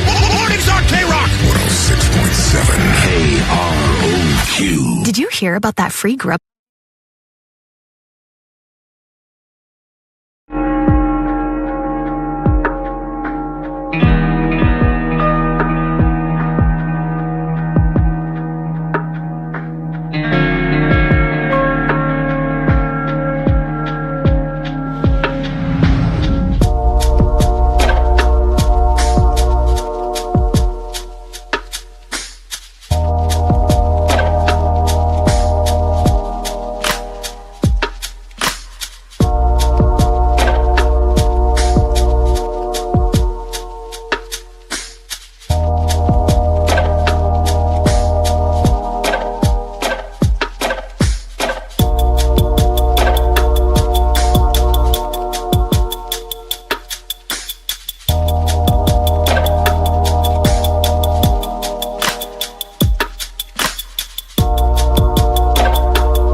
Meyer Klein Alley Show. If you're walking around your life right now and you don't currently own a banjo, then you are a loser and you're going nowhere fast. But we're going to change all that for you. It's Banjos in the Bowl, Mumford & Sons. Give you an opportunity to go to the Bowl, see Mumford & Sons, June 12th, Hollywood Bowl, and going to give away their banjo for you. That's right. Everyone who wins tickets at 9, noon, 3, and 6 all week long and all day long here on KROQ will be qualified for the ultimate Mumford & Sons night, which will mean a box at the Bowl for you and friends. 4 friends, you get the box at the Bowl, you get a banjo, and you get to meet Mumford & Sons. Not a bad opportunity right there for you to change your life. And a lot of people's life was going nowhere fast until they got their first ever banjo. And then it all turned around for the better. So congratulations. You'll have your first chance with us in about an hour right here on KROQ. Grab your Adderall. It's time for ADD News. But right now, your news. Whatever will you do, Marc Maron listeners, now that your favorite podcast is gone or going away? One of the most successful podcasts in podcasting history. After 16 years, Marc Maron decided that the What the F podcast is coming to an end. He said, it's time, folks. It's time. It's our decision. We'll have our final episode sometime in the fall. And this was a very alternative podcast when it started 16 years ago in 2009. It was kind of just Marc Maron ranting about stuff, hashing out beef he had with other comedians. And then it quickly got way more dynamic. There was a lot more depth to it. And then before you know it, he was interviewing Barack Obama and Ariana Grande, and he had really built an empire. And it's kind of interesting to see the podcasting industry change, because it was like true crime, then it was every comedian. Now everybody you know has a podcast or is starting a podcast. Now it's interesting to see people ending their podcasts and choosing to, and being like, all right, that was a good run, I can move on to something else. Like people... Well, because he he got legitimate acting jobs out of that. I mean, that's the thing. The guy was, to be honest, for many, many, many, many years, a struggling comedian. Couldn't really get work, started doing the podcast, got some success with that. Then because of the success on the podcast, started getting hired on shows and started doing, he's got a pretty decent acting career now. Oh, yeah, and he was a great actor, He's always popping up in things. We're like, yeah, it's Marc Maron. There he is. So now he's doing that, and he's been embraced by all of the people that for so long he felt, rejected by. And now to say, I'm done, I'm out, just means there's more room for the Klein. That's right. That's well right. said. Good advice. Yeah, Vanessa. if you are a Marc Maron listener and you're looking for another place to direct your attention, that's us. And then we could be interviewing Barack Obama, Klein. I don't think that's going to happen. Yeah, because it just starts as like, this kind of negative guy who's not really that successful, just kind of ranting about stuff. And it's like, I don't know if this is going to be any good. And then by the time 16 years goes by, you're like, wow, this has a lot of dimension, and you've built an empire. It could be you next. We don't need Barack Obama. You know who we had yesterday? Last week, we had 2 local taxidermists in here. So we've got our big guest as well. And we had Pedro this morning. Earlier this morning. Okay. It was just a caller, but as far as Where we're is concerned, Pedro, by the way? best How come he's guest not ever. on the air? Yeah, he should be out. Vanessa, what did you find out Pedro's availability to join us more often? Well, he was on the way to the hospital to get some exams. He works with little kids, so I'm not sure. He works like at a school with kids. He works with you? No. Is he your teacher, Vanessa? No. Okay. Is this your teacher? All right, Jonathan Joss. He was the voice actor, best known as playing John Redcorn from King of the Hill. I used to watch that show all the time. He was the Native American character, and the show was so funny for so many years. That show's coming back, I think, to Hulu. I believe it's it is? Cool. A big resurgence. So, unfortunately, Jonathan Joss passed away, and he was killed in a shooting in San Antonio. And this now they've already arrested somebody. They've arrested this guy who they think was his neighbor, a guy who's 56 years old. He's been taken into custody, and he's been booked on a murder charge. And there was, because he was gay, there were some rumors or some accusations that this was a hate crime and that Jonathan was killed because he was gay and he was killed by someone who is a homophobe. But the police are saying there's nothing to indicate that yet, and they're investigating everything. Obviously, now this is all developing as we speak, so I think we'll know, right? Okay. Yeah. No need, Vanessa. Jesus Christ. Calm it down, Vanessa. She's offended excited by herself. She's really out of control now. I apologize for the language. It's just hard to keep up with it all. She's going through a lot.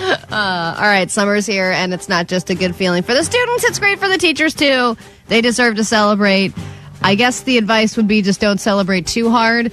Here's an example of another teacher who did that. I believe last week I brought you the story of a teacher who brought his cocaine to school, and now I bring you a teacher that brought booze to school for all the kiddies to share. A serious mistake on the last day of school at Pease Middle School. Hilarious name for a middle school, by the way. I mean, they had to have known. Middle school, we're going to call our school Peas. Kids are going to have a field day with this. Yeah, they don't even need to do the graffiti in the bathroom. It's amazing. Handed out drinks to students, not realizing they contained alcohol. Northside ISD says a special education teacher brought several cans of hard Mountain Dew Baja Blast, a spiked beverage with 5% alcohol, and made these drinks available to the students in 3 classes. And I understand that it might be a little confusing, right? Mountain Dew coming out with their own hard beverage, and if you don't really read the label, it can be confusing. But also those cans are so crazy looking that I don't know how you tell the difference. I know. They are. There's so many graphics on Yeah. those cans. It's crazy. just so busy. But 5 students drank them. One child, who had also taken cough medicine that morning, ended up in the nurse's office feeling drowsy. Feeling amazing. Yeah, right? what do you feel? Drowsy. I I'm guess the- we'll go with drowsy. I'm the I feel king. Yeah. I'm the king of Peas Middle School, baby. I'm not saying I'm drunk, but I feel it. That's the actual audio from the kid. Yeah, we have one of the kids, and here's what they said. Yeah. His father says the school did not notify him until hours later. And then the parent was like, well, come on, they get so anal about what we can bring to school. No nuts, no this, no cupcakes, no Yeah. sweets. And then the teacher's bringing in hard booze. So Listen. why aren't they undergoing any kind of screening process when we are getting, There's- like every lunchbox is looked at with a microscope. There's to see if never it's been a approved. more confusing time to be a candy, a gummy, a beverage. There's just so many out there now, and so many of them, CBD, THC. They got those little chocolates filled with booze around the holidays. Oh, those are gross. I've accidentally given those to kids before. So You the point have? is, everyone makes a mistake once in a while. I stand Seems with like the, you make a lot of them. I stand with the teacher on this round. All right, let's get into another song here on KROQ, and then we kick off a brand new hour of the show. So here we go. Hey, this is Role Model, and this is my song, Sally When the Wine Runs Out. And you're listening to Klein Alley Show on KROQ. Hold on. Okay. Let me solve this. Hold on. There we go. We killed that one off. Okay. Chainsaw. Oh, good. And now we're into Foo Fighters. Look at that. Love having a chainsaw on the ready here. I'm glad Vanessa could get in one last comment before that. Foo Fighters now, then we kick off a brand new hour of the show. Next, it's Klein Alley Show, 106.7 KROQ.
106.7 KROQ FM in HD Pasadena, Los Angeles, Orange County.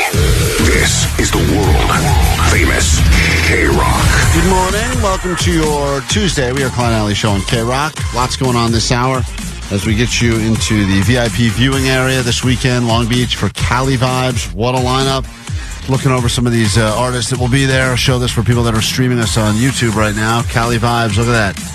Stick Figure, Kid Cudi, Dirty Head, Slightly Stupid, Ludacris, and the list goes on and on and on. Cypress Hill performing as well. So there you have it. We get you in and we get you to a very special KROQ VIP viewing platform. That'll be a prize, a high rise. So you'll be high above the action and even higher than everyone else that will be there. And I have a feeling most of the people there will be very high.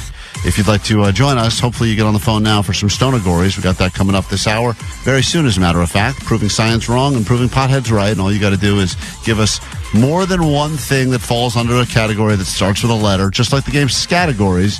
But this is involving Stoners. Potheads. And if you have to be high to play the game. If you're not high right now, don't even bother, because like you're going to be too qualified. A lot of newer articles are coming out against smoking and like ingest weed. They're saying now is bad for you.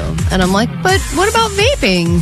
But they're saying the new study was that any smoke that's going into your lungs, whether it's vaping, smoking a joint, smoking a cigarette, your lungs can't tell the difference, and it's all equally bad for you. Yeah, but that's why you can eat it, or you could drink it, or you could I know, but sniff I really thought that vaping was like the alternative for a lot of people. It's like, I don't want to get that, if you smoke a lot of joints and blunts and stuff, you can kind of feel it in your chest. But I thought that vapes kind of got rid of that. Look at a guy like Willie Nelson, who's been smoking weed the old-fashioned way for like 1,000 years. Yeah. And I'm not saying he's probably in the greatest health right now, but he's also like 1,000 years old. I know. And he's been doing it forever, happy. and he wasn't vaping or anything like that. He was rolling stuff up in paper and smoking it. He's the unicorn. That's why I think that eventually we do all this stuff in society to try to make ourselves healthier, and then when we realize it was just going back to what we originally had. That's why everyone's like, we're all going to come back around. In 2050, everyone will be smoking again. Well, that's pretty much what that guy that everyone's obsessed with, the guy that wants to live forever, does. He's on that weird like caveman thing where he just eats a handful of nuts and berries in the morning and calls it a day. Yeah. That's like what the cavemen did. Now, I know the average age then was like 25, but that's because they got attacked by like a bison and they died. Yes, yeah. There were a lot of... We don't have bison running around now, woolly mammoths. Or like I cut my foot. Oh, it got infected. I died. Right. So we got the modern medicine to take care of all that stuff. But the reality is, I think, at least from a diet standpoint, they were eating kind of all natural. They killed it. They ate it. It was real farm to table. I'm sure if we met a caveman today and handed him a beautiful rack of ribs with mashed potatoes and gravy and all the modern food, he would love it. Yeah, well, he would definitely be happy about it, but also he would be like, this is so processed. Back in my day, if I want a rack of ribs, I threw a spear at some sort of an animal. He wouldn't care if it was processed or unprocessed. Well, right, he wouldn't know the word processed, but he would say, tastes funny. He would say, yummy! Right, yeah, that's something like that. So anyway, we'll get into some Stonergories and also help you live together forever this hour on KROQ.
Klein Alley Show. We started doing Stonergories when an article came out maybe a few years ago, and science said that potheads were not able to come up with words they needed under pressure. And the more you smoke, if you add together, you smoke for 5 years versus 10 years versus 20 years, you will slowly, your brain will basically start to erode away, and then eventually you'll be at a point in your life where you'll try to think of the word you need for cheese, and you can't think of that word. Yeah, which is a tough word. Now, we argue that potheads are sometimes... They get a bad rep. They get a bad reputation. You think of like the Seth Rogans of the world. I mean, these guys that have been high achievers and been high most of their life, and they're still able to be very successful. I think there's a lot of people lately, with all of the, quote, high school dropouts that have gone on to create multi-billion-dollar companies. The stigma has really gone away from being a high school dropout. It used to be like, oh, man, you didn't go to college or you didn't graduate high school, you're going to be some loser for life. And then now there's been all these great success stories of these guys that dropped out of college, dropped out of high school, and still went on to be super successful. Pothead's very similar. That's true. When we went to the star dedication ceremony for Green Day, I believe it was their manager who was like, the first time I hung out with Green Day, they played a couple songs, I was blown away, and then they said, let's go get high. Yeah. And that he was like, F yeah, great. But they were high always. Mm-hmm. And they were writing incredible music. And now look at them. Grammy-winning star on the Hollywood Walk of Fame. All right. So we decided, let's go ahead and show science that they're wrong and potheads can be right. And we created a little thing around here called Stonergories. Stonergories. What's the category? Stonergories. What's the category? Stonergories. What's the category? What's the category? Now the question is, are you able under pressure to think of words that fit under a category that start with a specific letter? Up for grabs, we have a great prize right now. One of the best, especially if you're a pothead, you'll like this. You'll get VIP passes, 2-day VIP passes, to the exclusive KROQ High Rise viewing deck at Cali Vibes happening this weekend in Long Beach. The only thing we ask of you is that you are high right now so that you're playing the game and we are giving science an accurate representation of potheads thinking of words. The high score, unfortunately, every time we try to do this is still always 1. We've tried to do better than 1, yet we always end up at 1. And let's go ahead and say hi to someone who claims they are super high on line 6 right now. This is Tom, go ahead. Yeah. Whoa, how high are you right now? I don't know. Hello? Hello? Hey, are you in a coma? No. I'm here. Are you at work, so you're trying to keep your voice down? No, I'm just... I was asleep and I'm taking a dab. This is your natural volume? Yeah. Huh. How high are you? I don't know. I'm taking a dab right now. Okay. Well, great. I will give you a category and give you a topic, and you just give us as many things that fit under the category that start with a letter, and all you have to do is get more than 1. That'll be the new high score, Stonergories, proving science wrong and proving potheads right. And your category is summer things, and your letter is F, and go. Summer things with an F? Keep it down a little bit. I don't want the neighbors to complain. There's a time limit on this game, you know.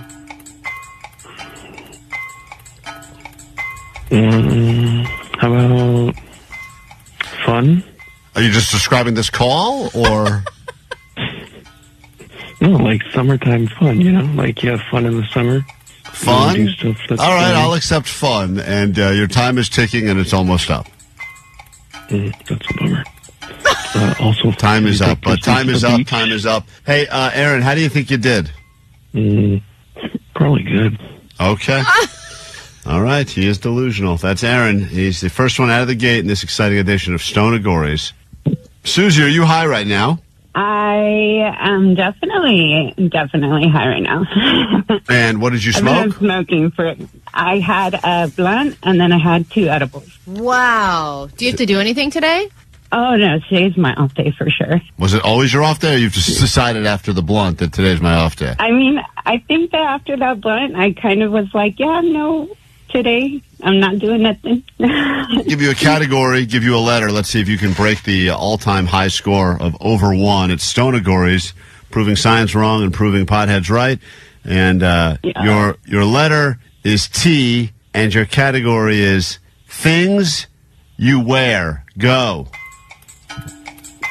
teeth? Oh, no. Things you wear. Clock is ticking.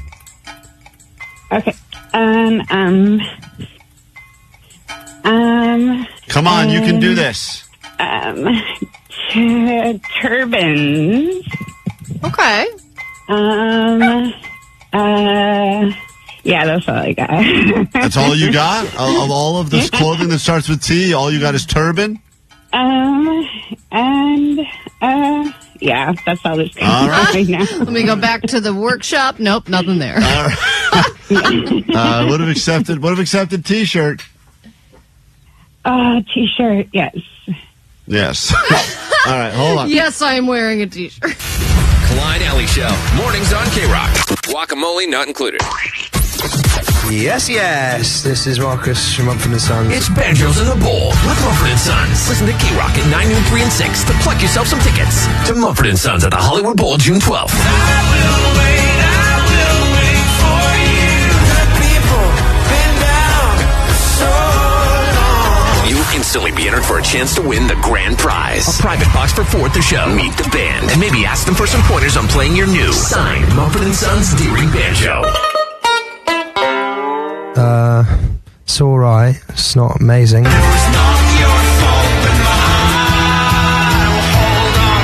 be the banjo person now. You might have to join a folk punk band. You might get booked at farmers markets. So be ready when you win Banjos in the Bowl with Mumford & Sons. Courtesy of Glass Note Records and Live Nation. You listen to the world famous KROQ.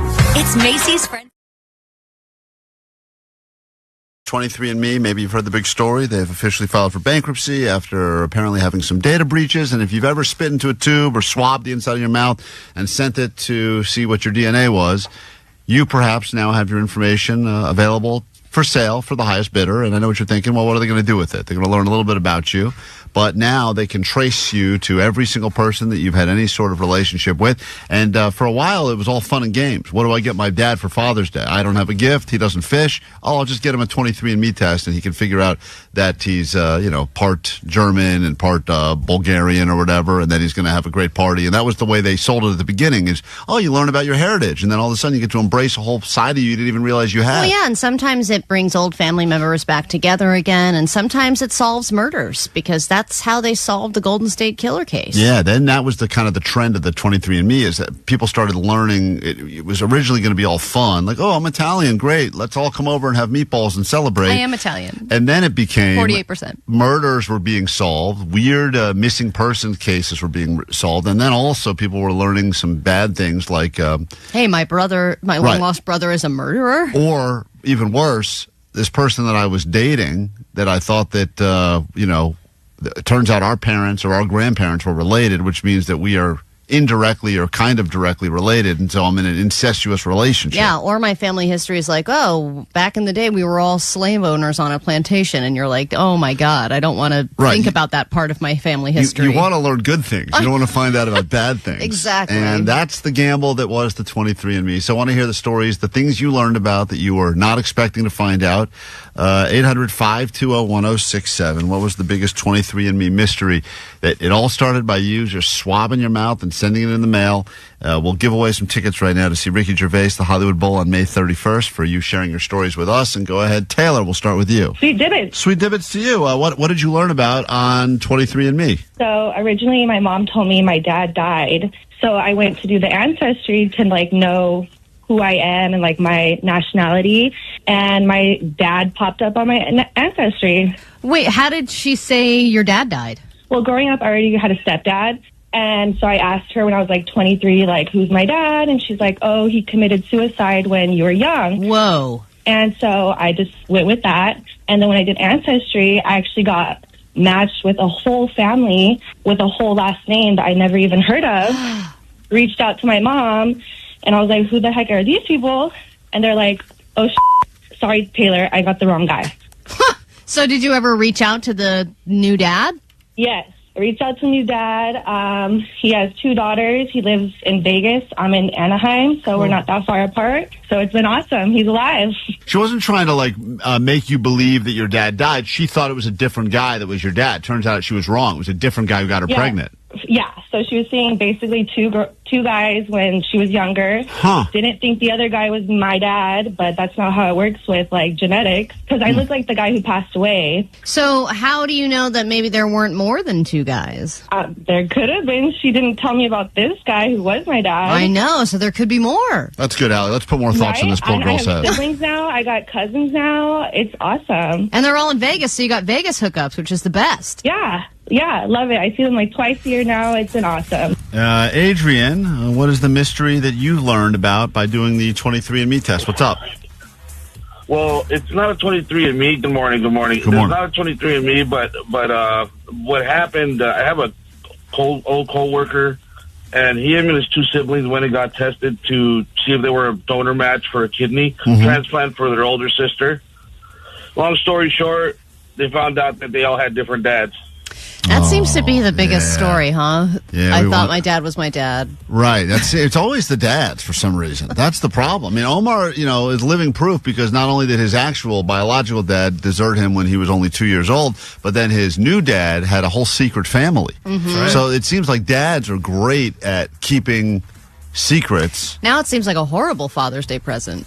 Yeah. Here's all your secrets. Yeah, if you're a dad, you get a 23andMe for Father's Day. You should just flush it down the toilet. Thank you, daughter of mine. I'll definitely send this spit tube. Aaron, what is the mystery that you uncovered because of the 23andMe? Stories you won't be able to tell pretty soon now that the company's filed for bankruptcy. What's up? All right. Well, okay, so I'm white. My husband is black.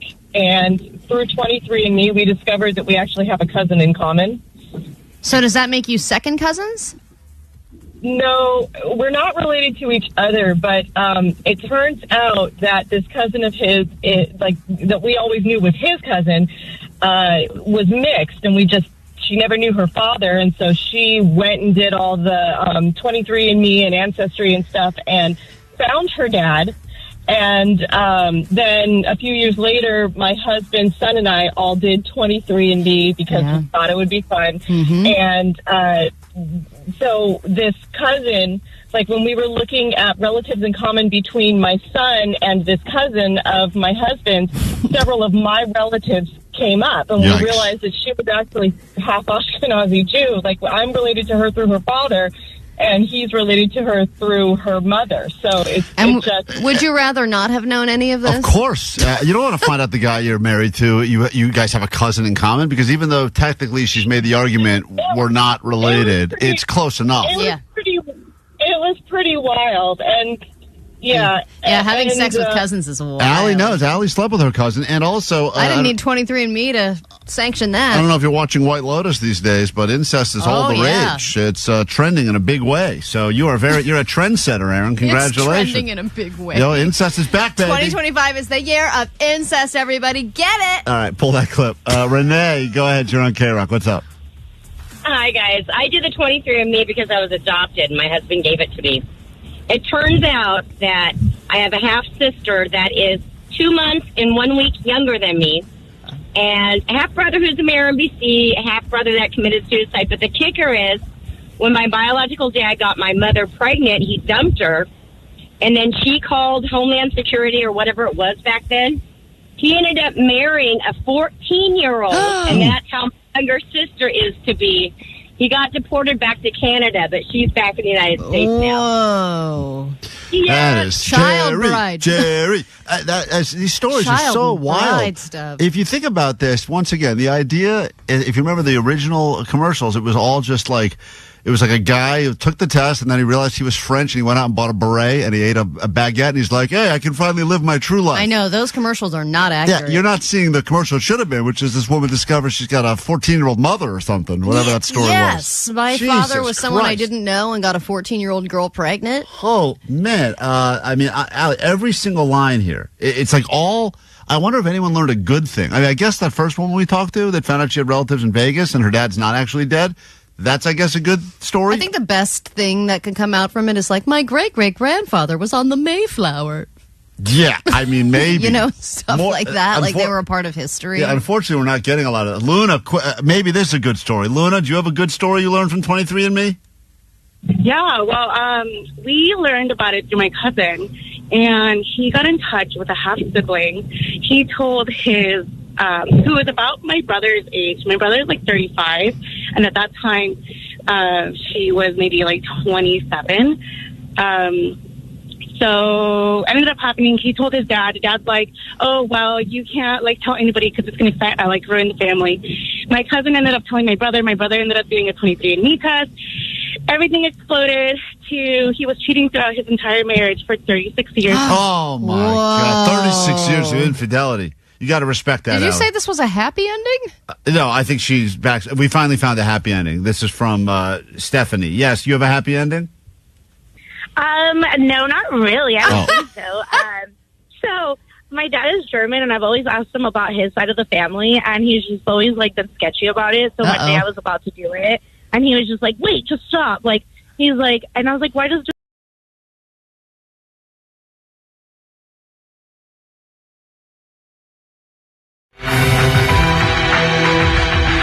KROQ, we are Klein Alley Show. There are, once again, no shortages of high people. People that claim that they're high stoned right now on the phone say everyone wants to win the prize. It's a great prize. You get to go 2 days.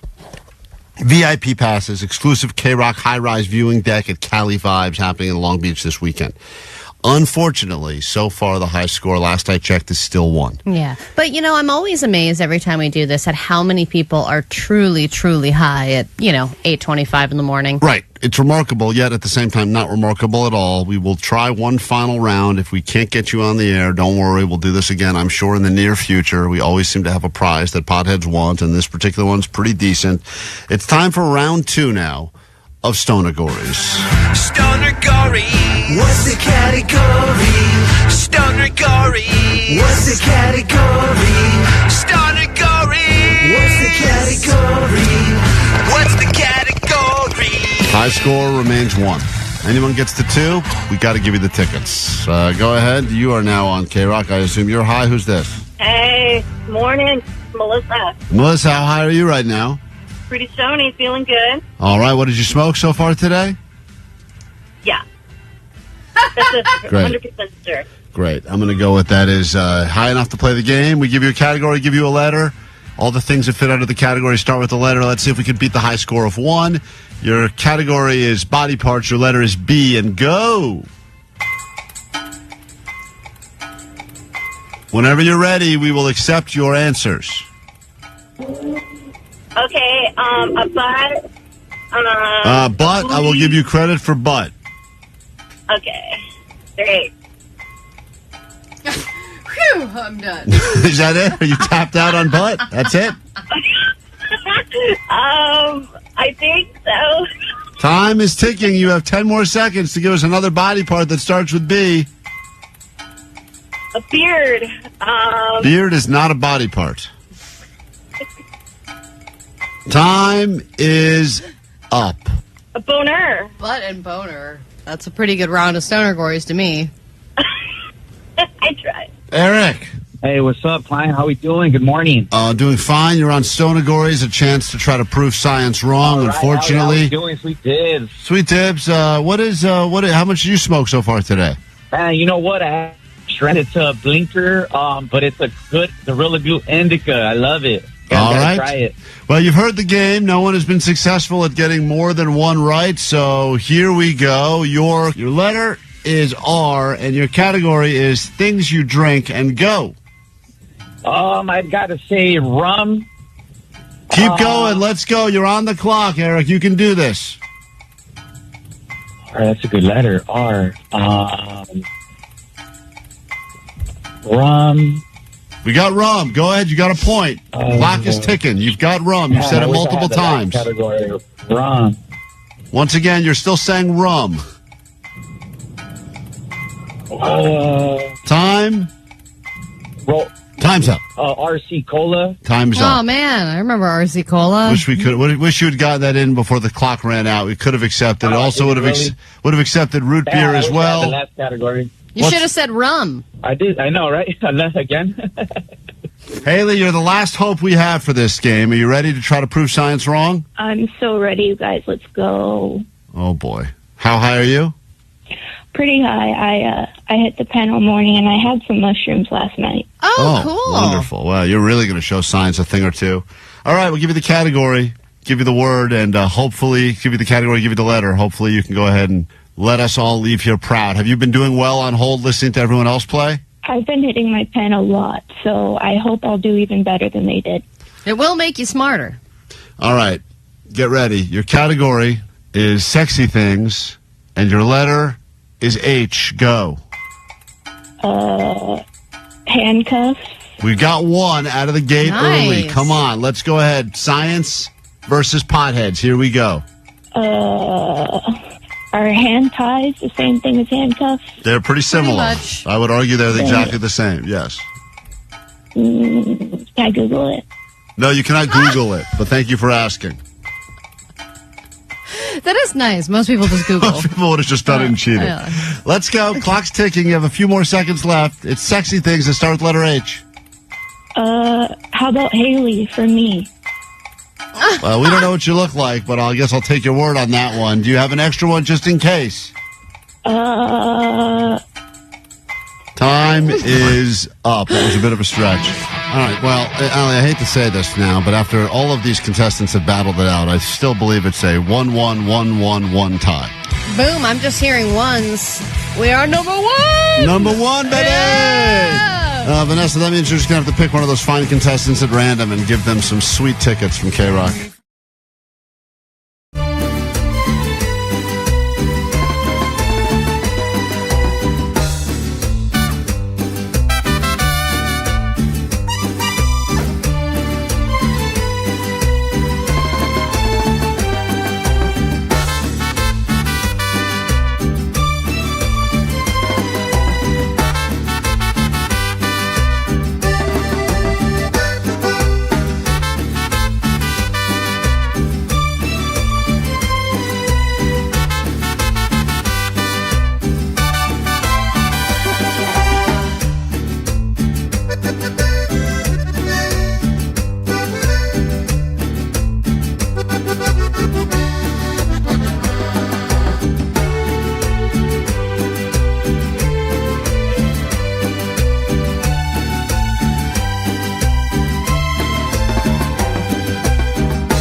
Are great. In reality, are terrible. And I think they are ruining everybody's lives. This show? This show. That's right. You know what they are because you and I were having a discussion about how even just as recently as yesterday, this concept, which we've all accepted in society as something that we go, great, this makes perfect sense. We've accepted it. We've accepted it. On our end. But the other people, the people that invented the concept, have completely abandoned it. And those two words, you have been familiar with yourself, I'm sure. Delivery window. You ordered something, you're going to have it delivered. It's a big thing, a thing that needs to be signed for. You need to be home for it. So they make sure to give you a delivery window, a time frame where you can be prepared to have a knock on the door and you want to make sure you're home and available. And it seems that every single time, the only person who just respects that delivery window is you and you alone. The company seems to do whatever they want. Right. The delivery window means almost zero to the company, but to us, we go like, well, we've all had to leave this for some reason, not just always a delivery. Sometimes it's like you're having something come and do service at your place, and they give you, they won't give you an exact time because they don't want to be held accountable for the exact time. So they go, how's 10 a.m. to 2 p.m. sound in a window? You go, that's 4 hours. You should be able to hit that window. And rarely does anyone ever able to hit the window. And it's either way too early or way too late. And in my case, yesterday, I was given a delivery window of between 2:15 and 4:15 p.m., which I was like, okay, I can plan around that. I went and I hit the gym at 1 o'clock, and as I was getting on the treadmill, I got a text message from Katie saying they're here. Yeah, and I think that they believe, listen, if you're a delivery person, you want to get everything off the truck so that you can And if end you're your making day. good time, great. Right, but at some point, we have to respect the window that you've created. You created the window. I fit into the window that you created. You don't fit into any windows. Thank Shut you. up. Thanks, Jake. Did Why they don't say you that? jump out of a window? All right, everyone relax with the windows. See, we've got windows serve a huge purpose on this show for insults alone. But the reality is, the concept of them, I think they believe that they're doing you some sort of a favor because they call up and they go, hey, I know we weren't supposed to be here until 2, but guess what? It's 10:30 a.m. and we're here. And you're like, that does me no good. No, I want you to be there at the beginning of the delivery window. Right. The moment I start waiting at 2:15 when the delivery window opens, that's when I want you there. I actually prefer right smack in the middle of a window, which never happens. They never do that. They either call right as the end of the window is closing, going, hey, we're stuck in traffic. We're not going to be there for another 2 hours. You go, why the hell do we have this window? We agreed on a window. It's a nonverbal contract, but you guys gave me a 2-hour, 4-hour range. You would think somewhere in the middle of that could have happened. Which 4-hour range I think is also too much. Sometimes the windows... I don't need a 4-hour window. Do you need a 4-hour? No. Then I'm afraid to do anything. As soon as I start doing something, I know they're going to knock on the door. And then some of the companies will give you that courtesy call. Hey, I'm on my way. I'm about 15 minutes out, 30 minutes, whatever. And you can kind of get a better idea of when they're going to arrive. Sometimes they just show up. The idea. pre-call is nice, but the pre-call is also usually something to say, hey, just letting you know I've got a mattress I'm dropping off. I'm not going to make the window. Right. Or turns out we rearranged the order today. We can get to you now. And you're like, but I'm at work now. No one is there to take this mattress. And then they go, well, then you have to rebook. That's the worst. Then you have to go call and set up a new delivery whole window. new window, which they don't respect. And then they ask you which window you want. And you're like, does it matter? That is how it should be. We should just say from the very beginning, this is going to be a total random. We'll just call you at random when we're in the neighborhood. Yeah. And if Why you're don't home, we get past this window crap, lady? Yeah. Don't give me a window. Once again, it's like anything else. It is the same concept of a reservation at a restaurant or anywhere else. Sometimes you make one, you show up, you're actually on time, and they're like, well, your table's not ready. And you can go to the bar and wait, and it's going to be a while. You're like, well, I don't know. We had an agreement, Well, what though. did we do then? And But they go, how great would it be if we got windows in life? yeah, we don't get them. Yeah, we have to be there at a certain time. We have a 6:30 reservation. It's not like show up between 6:30 and 7:30. That would be nice. And if we were given some kind of a window for things like that, dentist appointment, whatever, that would be great. I would love to live within the window. I want a window coming to work. Yeah. I remember my wife gave me that sex window when we had that scheduled sex for Tuesdays at 12:15. And she called you ahead of time and said, I'm not going to be there. She's like, I'm not going to be able to make the window. I was like, but you're home, and I'm going to be there. I can see you. I've I'm rearranged talking to you now. I'm standing in the room next to you. She's like, it's just not going to work. You're going to have to reschedule. Why? What are you talking about? You're not doing anything else. Respect the window. These are your rules. We're just playing by your rules. Yeah, don't create them and then break them. And we stand with the delivery driver, but still, you got to respect them windows. KROQ Klein Alley Show.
Klein Alley Show.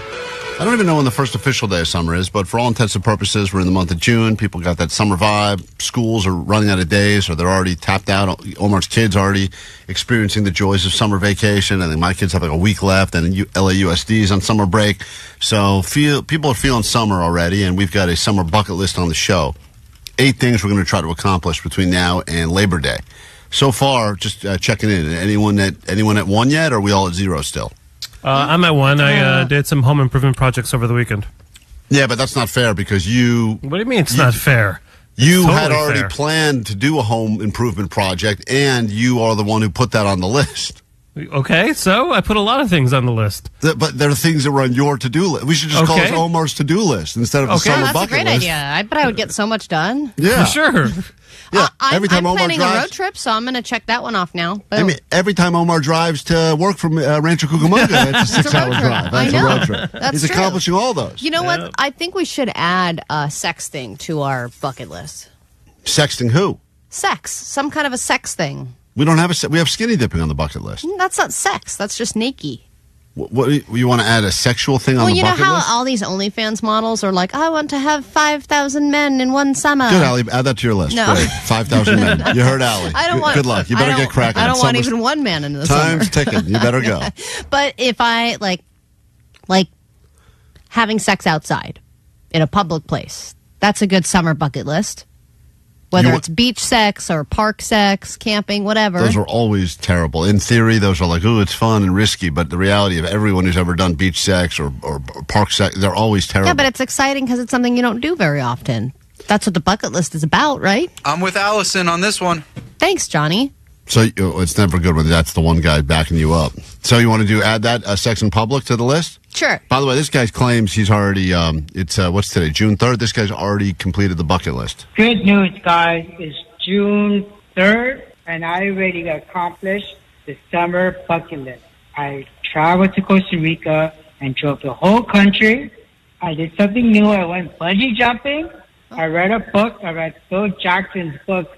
I was watching The Last Dance. Oh, Phil Jackson's book. That's a good idea. I need a good book recommendation. I would read Phil Jackson's book. I hope it's long enough. How many pages has to be? 250? Yeah. That's got to be 250, I bet. He's got a lot of stories. And I skinny dipped in 2 different places. What? Let's go, baby. So this guy's already off to a great start. I mean, He sounds happy, too. Yeah, he's way ahead of where we are in the summer bucket list. So, listen, all I know is that currently the list looks like this. We have these things to accomplish. You want to do them with us. We've posted it, I think, on our socials.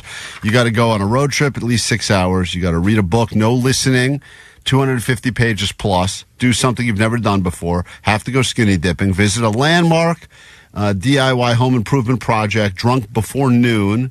Oh, I think I did that on Sunday. But I can't remember because I was drunk. I think I did that. Clearly, Vanessa did that at the did Pride that. Parade. Yeah, she Vanessa, knocked one off her you were bucket drunk list. before noon, right? At the Pride Parade? Check. Okay, great. Community service. Do something you've never done before. Hate crime, Vanessa. I think that's the you as well. Yeah, you. No, that is. I wasn't doing that. We need to stop with that one. You insulted the entire gay community, so that's a new thing for you. Community service, and then sex in public. We've added it to the bucket list. Mm-hmm. We're good at adding things to the list. We're not good at accomplishing things on the list. We should add more things to this list. So the current score right now, a week after Omar presented this to us, is Vanessa has won, and that's all we're at right now? Yeah. Okay. All right, I'm great. good. I'm planning stuff. All right. I'm planning to knock these out. Summer's about planning. You got everyone's now. This is the question. Everyone's getting around the office is, hey, what are you doing this summer? What are you doing this summer? Are you traveling anywhere? What are you doing? So you got to make your plans in your brain now. Check these things off. I'm going to pitch this idea of having sex in public with my wife. No. Of course, this is the only one that you've called about. Not going to be happy about this at all. Hello. Hey, we're on the air. Good morning. I love you. Good morning. Okay. Always We have a- I knew that this was shouldn't have answered this call. What do you mean you shouldn't have answered this call? What do you mean? I knew. I have a son. It's like the person going, this is probably a telemarketer. I have Like a- assault hello. She knew it Oh, was me. man. You knew it was me, though, but you answered because you love me. What? All right, so I didn't save this, and I thought it was a school, maybe. Oh, you thought it was a school. The only reason she ever takes this call is she thinks it's an emergency at the school. Hey, we have a summer bucket list we have to accomplish. The competition on the show, and one of them is sex in public. What? Sex in public. How many times when your wife responds to you, is she just saying what? I think that's her way of not saying F you, I got think. it. So we have Well, you also have to go on a really long road trip, at least 6 hours. Remember when we drove to San Francisco and you said you would never go on a road trip again? Mm-hmm. You got to do that again. Because we got stuck on the 5 freeway for 10 hours coming back. We have to do a road trip for 6 hours this summer. No. You get to pick the place. Anywhere you want. It's got to be 6 hours plus. And it has to be visiting a landmark. Want to go to the original Voodoo's Donuts in Oregon? Cool. Hello? Yeah. Yeah, okay. And then the sex in public thing. That one we should probably do first, I think, just to get off the list. Any ideas on where you'd like to have sex outdoors? Kevin. Allie asked it, technically. Yell at Allie. Don't yell at me. But think about it, though. A few places, if you're interested. I'll pass. You can't pass. It's not a. All right, I love you. Have a great day. We got to go. Klein Alley Show. Klein Alley Show. KROQ. K-Rock. Good morning, Mr. Flips. Your license to thrill has been shaken, not stirred, in an accident that wasn't your...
K-Rock, Klein Alley Show.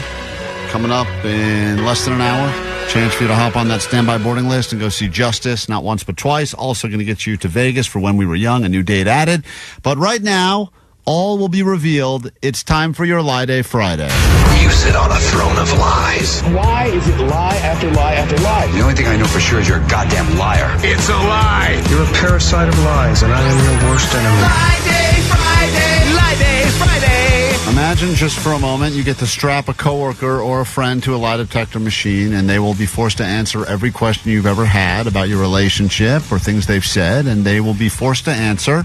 In our studio right now, a man who's been doing this professionally for close to 40 years. John Grogan, also found on Instagram at Lie Detector Guys, has been our go-to lie detector guy every time we've done a Lie Day Friday.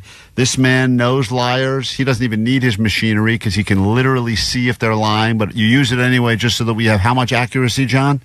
Almost 100%. Almost 100%. That's why they call him Mr. Personality. He's got the numbers ready to go. He does not get phased. He's been there as relationships have fallen apart, infidelity, cheating, who's the daddy. You've covered it all, haven't you? Yes. And on this show, we've a lot of things got revealed. I mean, we learned about all sorts of different lies that were told here, and people actually have lost their jobs over things that we have uncovered. And you don't feel bad about it, right? Because people are choosing to lie. You're just uncovering the lies. Truth is truth. Well said. Well said. This guy's electric. Thank you, John. And John is celebrating 38 years in the lie detecting business. That's right. I already said that. Katie. Yeah. This is Allie's wife on the phone right now. Are you concerned at all that your wife is getting strapped into the lie detector machine as we go? I wasn't concerned, and then I kept thinking about it more, and now I have a pit in my stomach. Okay. You have a what in your stomach? A pit? Oh. Allie was all excited for a second. She thought you had a third one, her favorite. Boobykins, here's what's going to happen, Katie. In a moment, you will have a chance to ask Allie some questions as well. Your own wife, you get to ask her questions that she'll be forced to answer. So, do you know which questions you're going to ask? Because I've got a long list here that have been submitted by listeners. Dude, I have a few that I wrote down. All right, hold on. We're going to come back to you in a second. Whenever you want to strap Allie in, John, you can get those. I know you got to put a lot of electrodes on her body and whatnot, but I'm just going to go over some of these questions because this is where things are going to get really interesting on the Lie Day Friday. Place our bets. We'll figure out who on the show Allie wishes was fired. We'll figure out who on the show that potentially Allie would most want to have sex with. And then, of course, the whole reason that we put this Lie Day Friday together was a claim that Allie made that she doesn't fart sometimes. That I had gone more than 1 or 2 days without doing it, even though they say that the average person does it every... Whoa, oh, wow. Hold on. He's got the cords going all over Allie's body.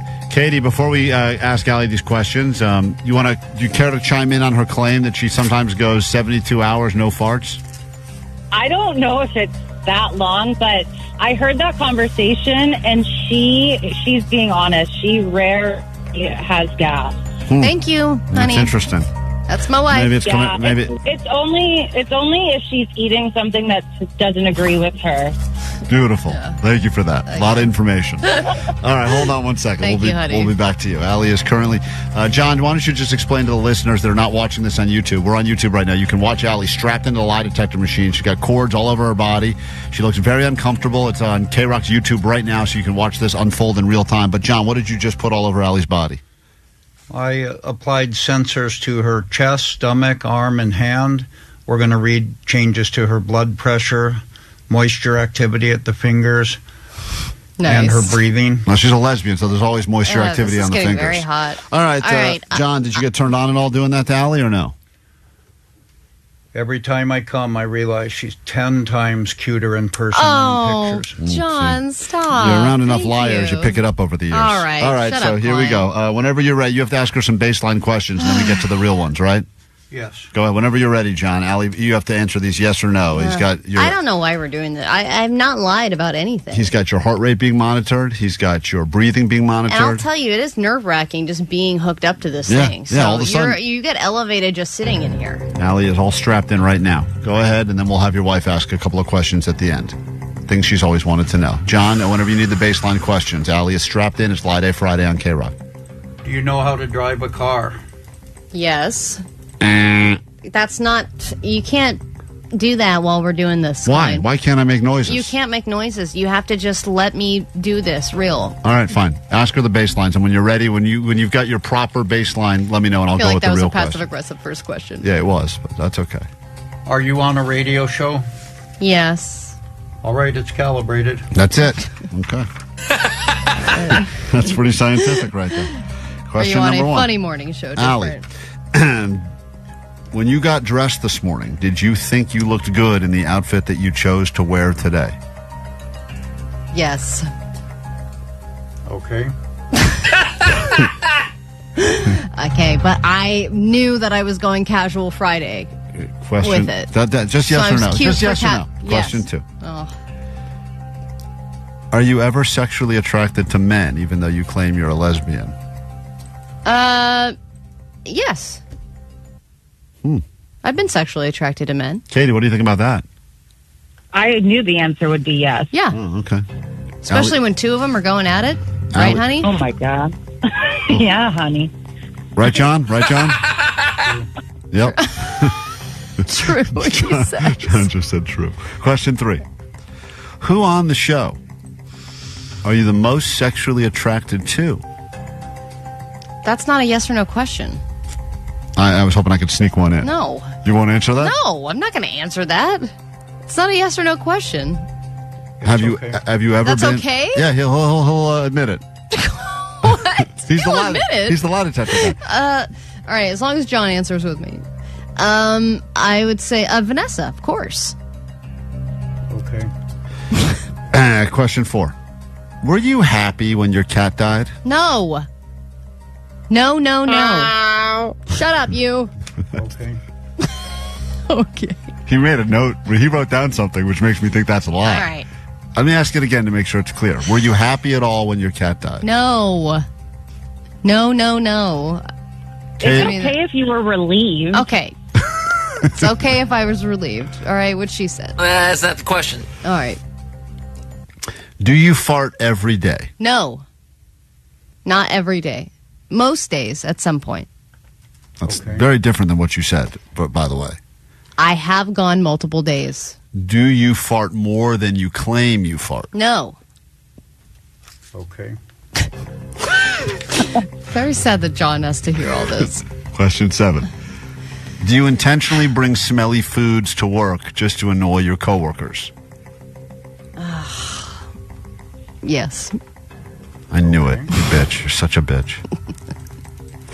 I have before. Question but I 8. also have not brought in smelly foods on purpose because I know that you will be upset about Allie it. is currently on the lie detector machine here at KROQ. If you want to watch what's happening, it's happening in real time on YouTube. Go to KROQ's YouTube and you can enjoy all the fun of her sitting there strapped in, answering these questions, squirming. Her wife is on the phone. We'll ask the last 2 questions. Allie, you claim you wear makeup. That's a lie, right? No. All right. These are ridiculous questions. These are just facts. Question 9. This How is many sex toys do you have? In use or out of use? In total. Gosh. 2? 2. Okay. 213 said, "Kid John, please calm his energy down. It's too overwhelming for me." Yeah, John, take it down a notch, please. On KROQ, and then we will be looking for caller 20, get you to the Hollywood Bowl for some Mumford & Sons, and potentially qualify you for that grand prize, a signed banjo, get to meet the band, and you get a box for you and 3 friends. Box for 4 at the Bowl, Mumford & Sons. At the very least, 2 tickets for you coming up in about 2 minutes right here on KROQ. But first, your news. Grab your Adderall. It's time for ADD News. All right, I hate to bring the party down, but if you are different, America might be feeling a lot less friendly this year, if you think about it. Aside from the fact that it is Pride Month in 2025 and there are multiple hate crimes circulating in the news, which is incredibly sad, it also seems that anti-Semitism is making a comeback. It seems the number of anti-Semitic episodes in the United States since the attacks since the Hamas attacks began, is the highest ever recorded in a 1-year period, ever. And if you're keeping track, there have been a lot of things that have happened this year. There was the murder of that Jewish couple in D.C. There was the attack in Boulder that just happened.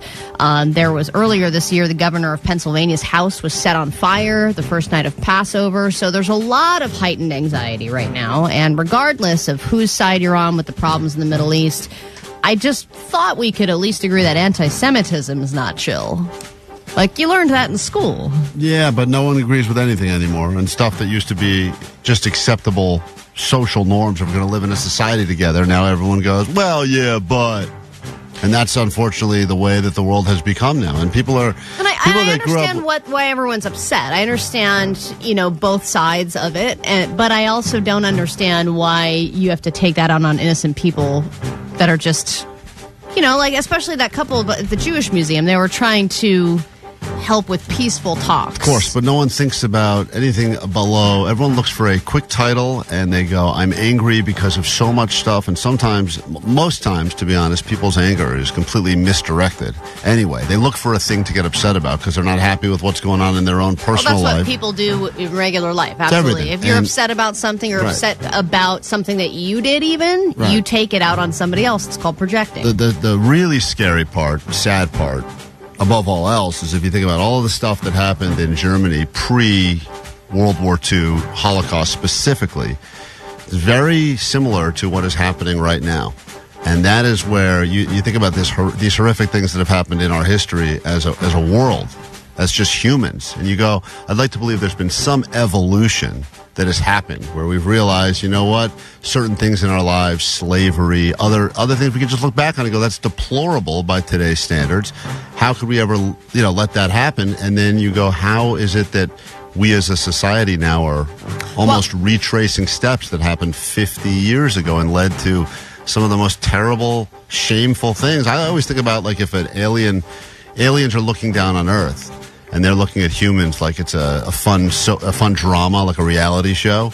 Like a Real Housewives. And they're going like, whoa, they did some effed up stuff. And they're like, this was on season 3. Yeah, we already saw this one, and now they're back to this again. Like, I can't believe it, but you know. But it seems like having hate towards another group of people is like okay now.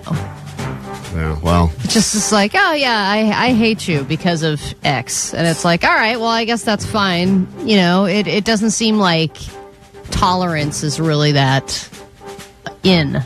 No, tolerance in is out. 2025. Tolerance is like, not let's trendy. just pick a group and hate them. But it does suck that I know our show is supposed to be some sort of a 4-hour escape. At least that's the goal. Of course, and I hate talking about this stuff because it's A, sad, and B, it's hard to even talk about this stuff without other people getting angry and being like, well, this. But yeah, it's a very complicated problem. And it's not one you can solve right all now. of your hate where it belongs on Allie's fashion, because that's a fun, no harm sort of way to let some of the air out of the balloon. Yeah, exactly. And that will never go away. And that will always it's a trend that can stay forever. Yeah. All right, talking about trends. Do you want to get the best tan ever this summer? You can cover your body in beef fat.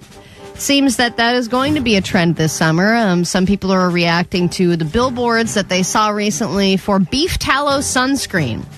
Beef tallow sunscreen by a brand called Primally Pure had people kind of Weren't you going to start wondering using if beef this was tallow? real. You were talking about your that. wife was taking beef liver or Beef whatever. liver. Yeah, because that was made popular by the Liver King, because it was like, eating animal organs is like an incredible amount of nutrients, and you can put them in little capsules and you just eat them, and it's like a daily supplement that you can take. But I didn't know people were rubbing it on their bodies. And the billboard says, the sun isn't poison, but your sunscreen is. Buy poison-free SPF with beef tallow. And there's a photo of a blonde woman who's super tan and using the beef tallow sunscreen. This is the craziest part about my life is I will go home and grill a steak, a delicious steak, and I'll say to my wife, would you like some steak? And she goes, no, I'm good. And then she will move over to the little medicine cabinet. She'll eat beef liver and then rub beef tallow all over her body. And I'll say, why don't you just go right to the source here? You're the only one eating it now. I got a perfectly cooked New York strip right now. Medium rare. Get that out of my face. I'm going to eat this powder. Pinkish red in the center. Let's go to town on this thing. Let's solve our problems. We don't need all this. All right, and then Tinder is testing out a new feature, and if you're vertically challenged, and if you're a short person, this might be bad for you if you're single, especially guys. This is a new setting that you can put on your Tinder profile. So you know how you can choose what age range you're into, if you're into men, women, everybody, whatever. This is another thing that you can tailor. So you can now have a specific height that your maximum, minimum, and you can now do matches based on your height. So it can pair you with people that you are compatible with height-wise. And I also thought they did something to figure out using AI if people were posting pictures of themselves but lying about their height when they set up their profile. Yeah, it can now point out discrepancies. They were figuring out, so like you're not going to get in a situation where you think you're going out with a guy who's 6 feet. Clearly the guy's 5'3". And you're like, because based on this picture and the size of his head compared to his hands, this is how you know that he's really 5'4". Finally, we're using AI for the purpose it was intended, so that short guys can't get laid. And that was the goal. We get into a brand new hour of the show right now. The very first thing we do is make you a winner. Caller 20, 800-520-1067. Let's turn your day around starting now. Klein Alley Show. 106.7 KROQ FM in HD Pasadena, Los Angeles, Orange County. This is the world famous KROQ. And also, Al, we didn't mention this, but we should, but all of the very sad stuff that's going on with ICE right now as well. That's another thing that's being brought up on the text line. And so there's all this There's so much hate I forgot to mention. Yeah, I support ISIS. For the record. ISIS, I said, not ICE. Klein keeps it old school. Old school. Just want to make sure it's clear. I stand with ISIS, not with ICE, for the record. I want to make it clear. That also is out of context, but regardless, no, that's why I was saying it's hard to be different right now. Everything on this show is Omar playing it out of context. We sound like a real... gay. Right, yeah, see, you play all these clips. We're at each other's throats, clearly. We are like a microcosm of what's happening in the world right now on this show every single day. Except ours all comes from a place of love and laughs. It does. And the real world comes from a place of hate, bigotry, anti-Semitism, anger, racism. And this is not a place for that. Because we're a weird collection of freaks on this show. You better damn believe it. Oh, yeah. We can't be anti-anything.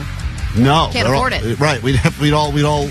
I think the only reason that we're here doing the show is that the company gets a tax write-off or something. English? Do you speak? Allie? That was an impression I did. You better shut that down a hateful ASAP. person. English. Can you speak my language? Oh, my God. Cut that out immediately. I was talking about American tourists. Caller 20 right now. If you would like to go see Mumford & Sons at the Hollywood Bowl, we can make that happen for you. And we'll even put you in the drawing to win the grand prize, which means you get a signed banjo, get to meet the band, and you also get a box for 4 people. So you get to upgrade your entire experience. Hey, Ricky in Azusa, what's up?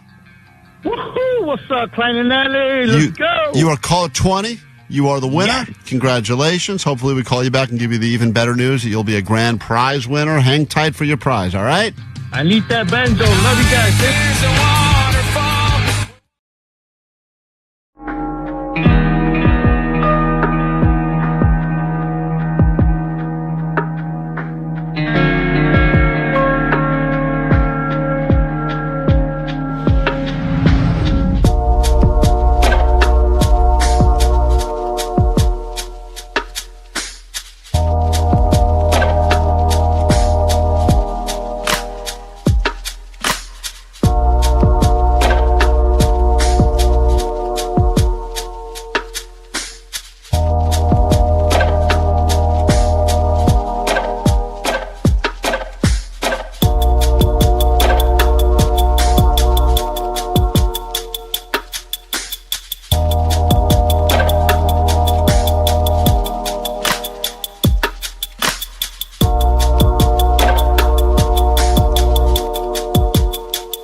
Show. There's a superpower that any human can experience, and that is the superpower of having an open tab at a bar, especially when you get nice and drunk and you kind of forget the fact that you're responsible to pay for that, and you kind of start just going, put it on the tab, and you feel very powerful when you have a tab. And if you know somebody in your group has a tab open? Oh, that's the best. It's such a flex to be able to do it without a card, too. Like, they know you that well. Oh, to get a tab without a card where they go, we know this guy's good for it.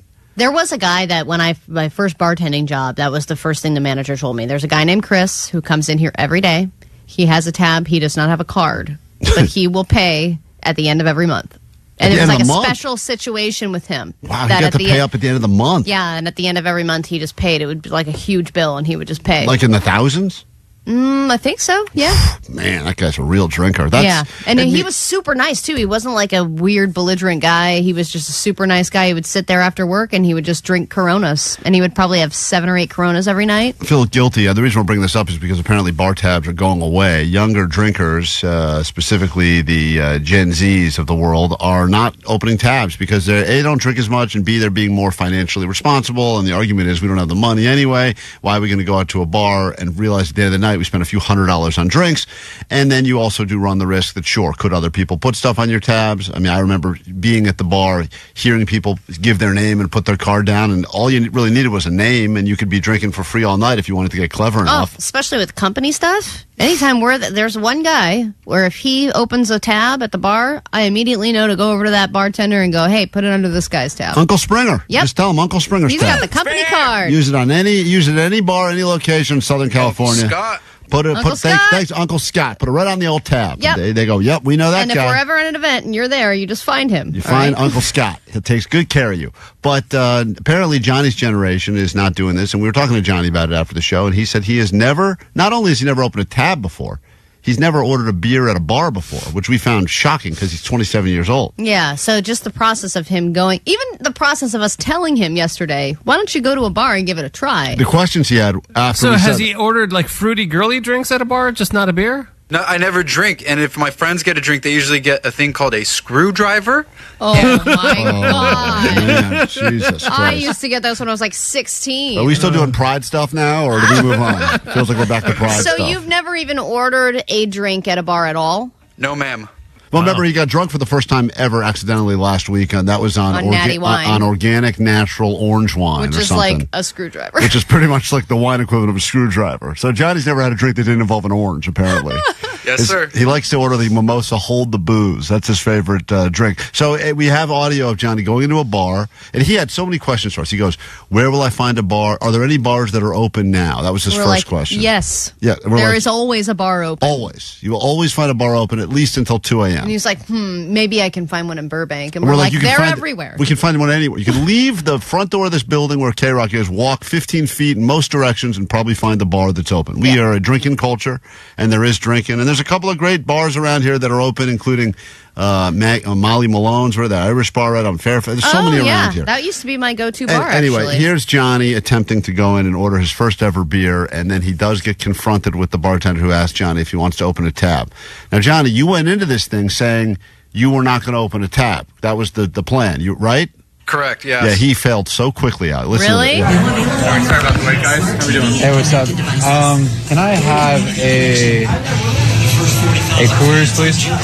Oh, we are out just right now. Oh, you're out? Yeah. So this was Johnny's first hurdle that he just named a beer. And he doesn't have any sort of loyalty to Coors.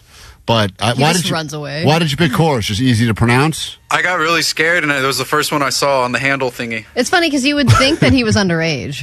Right. What are you scared of? First I was just like not in my realm or in my comfort zone at all. Uh-huh. And like bars are like so intimidating. I don't know why, but it's just like I looked like a narc there, honestly. Well, yeah. Well, and it seems like he's busy bartender. Right, but Johnny just points to the first brand he sees on the, as he called it, the handle. And so he says, Coors, I'll just have that right there. And the guy, and of course, right away, there's already a problem with the whole plan because he's out of Coors. So now he doesn't know what to So do. now Johnny's very confused. Out of ideas. And Johnny is attempting to grow a mustache. It's very sad, but he's been working on it for over a month now. You couldn't even tell if you looked at it. I mean, it's growing in. It's like 3 weeks but strong right now. If you've ever met like one of those weird, freakish, like 7-year-olds that starts to get a mustache, and you're like, That's this what Johnny guy, looks like that's what right Johnny now. looks like right now. He looks younger with Younger the mustache. with the mustache because he looks. You go, no adult would actually roll around with that on their face, but maybe they just don't know yet, or they're too young to buy a razor blade, so they have that. So anyway, Johnny went in there with this funny mustache and tries to order a Coors Light, and the guy shuts him down, and then we move on to Plan B. May I have, can I get a Bud Light, please? Oh, thanks, man. No big deal for Andy. Do you want my credit card now? Do you want to do a tap? Okay. So the whole plan is he was going to go in there and not open a tab, and the guy just immediately, first question is, would you like to open a tab? And Johnny, very scared, goes, okay, and you just hand the guy your card, huh? Well, I got scared. I was like, he's going to kick me off the bar.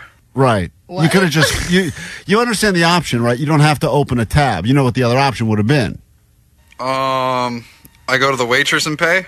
No. What? No. You just tell the guy, close me out, just the drink. How was I supposed to know that verbiage? I didn't know close me out. I was a little scared. I was just like, man, if I don't pay for it now or open a tab, he's going to like say, all right, go to the dining hall and go drink a beer over Dining there. hall? What is this, a university cafeteria?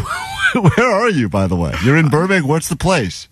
I don't forgot the name of it. I just walked into the place right across the street from the mall on that little strip right there in Burbank. I don't know either. I'll have to Google it again, but I didn't know the name. So anyway, immediately the guy hits him with, you want to open a tab, and Johnny's only mission was Okay, yes, I'll pay double. Okay. Hold on.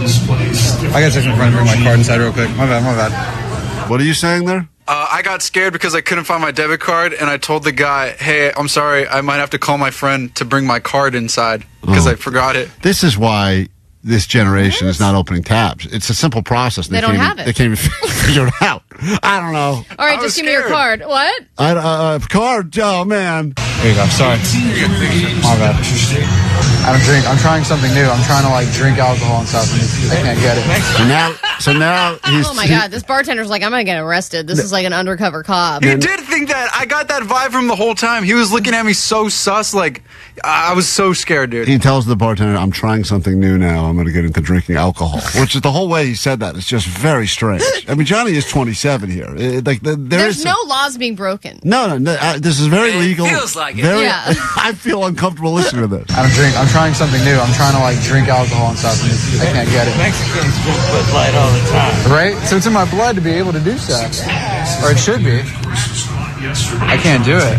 And you got the Dodgers game on there in the background? Yeah, they were losing to the Mets. Yeah. So is this your bar Yankees. talk now? Yankees, now you're sitting there with your beer and you're having chit chat with the other barflies? Yeah, I had to act pretty manly. Sounds like it. Yeah, you'd think it. You come here often? Then he says to a guy, you come here often. Oh, my He God. doesn't realize is the number one like cheesy pickup line that a guy would say to someone who's trying to sleep with at a bar. And Johnny doesn't know any of this because he's never been to a bar before, so. That's fine. You come here often?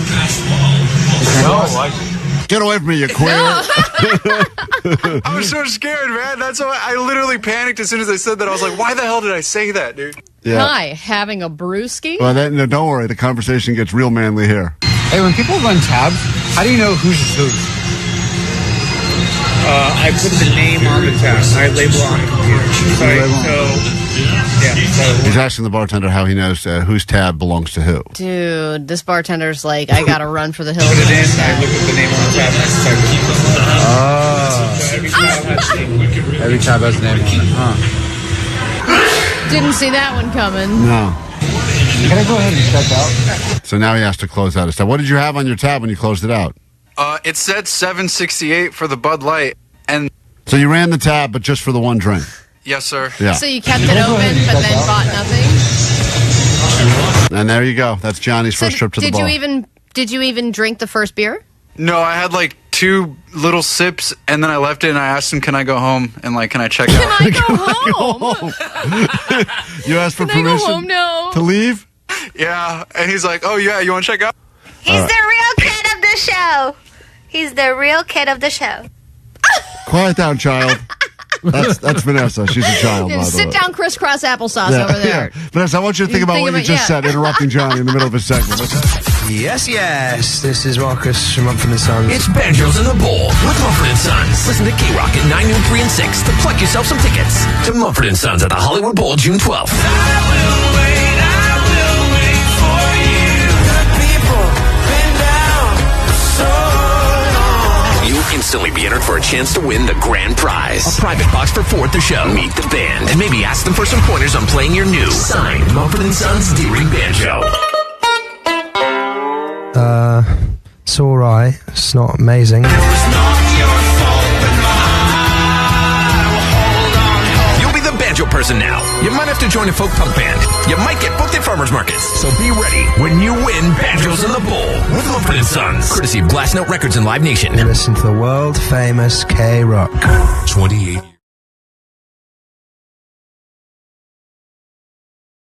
We're trying to focus on their jobs. Do you regret the name you gave your son? No. Because he was going to be Dom. Everyone loved it. Then you switched it to Are Wesley. these just things that you want to tell me? No. These are questions. You should regret your name. You don't look like you're wearing makeup. These are just insults in the forms of questions. First of all, the makeup question was from the text line. I didn't even write that one. Right. Question 11. Do you think that you're a better mom than Katie? No. Okay. Katie, what do you think of that question? I think the answer should probably be sometimes. Is that allowed? No, it's got to be yes or no. But yeah, it's not sometimes. I think she's lying. We're different. Question 12. All right. There's only 2 more. Then Katie gets to go. If you could fire anyone on the show, who would it be? That's not a yes or no. Thank you, honey. Veto. John, will you accept it? If it's a single word, it's fine. What?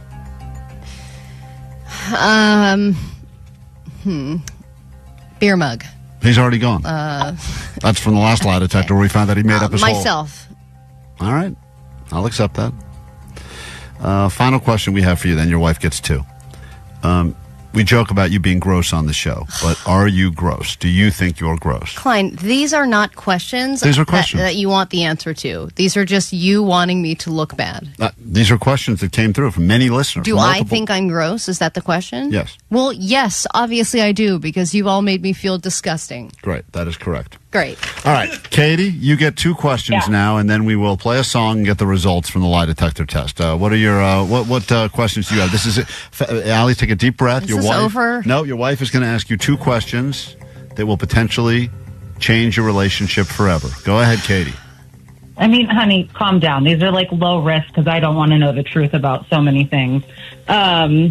Okay, this is relevant to recently. Do you actually think you do more around the house than I do? Oh, my God. I swear to God, this is just... 1-word answers, Allie. You heard the question. Yes. Okay. And do you want to have sex with one or more of our friends? Wow, great question. So it's so good. One or more? No. What about the yoga teacher? Yeah, yes. Okay. All right. We'll come back with the results. Katie, thank you. Hang around. When we get back, we'll find out what Allie lied about. John, before we get to it, were there any lies that you were able to determine in those answers? Absolutely. Okay. Thanks, John. Okay, great. We'll come back and find out what she told the truth about, what she lied about. Multiple lies? Oh, man. John, multiple lies or just a few? Multiple. Okay, great. That'll be next on KROQ.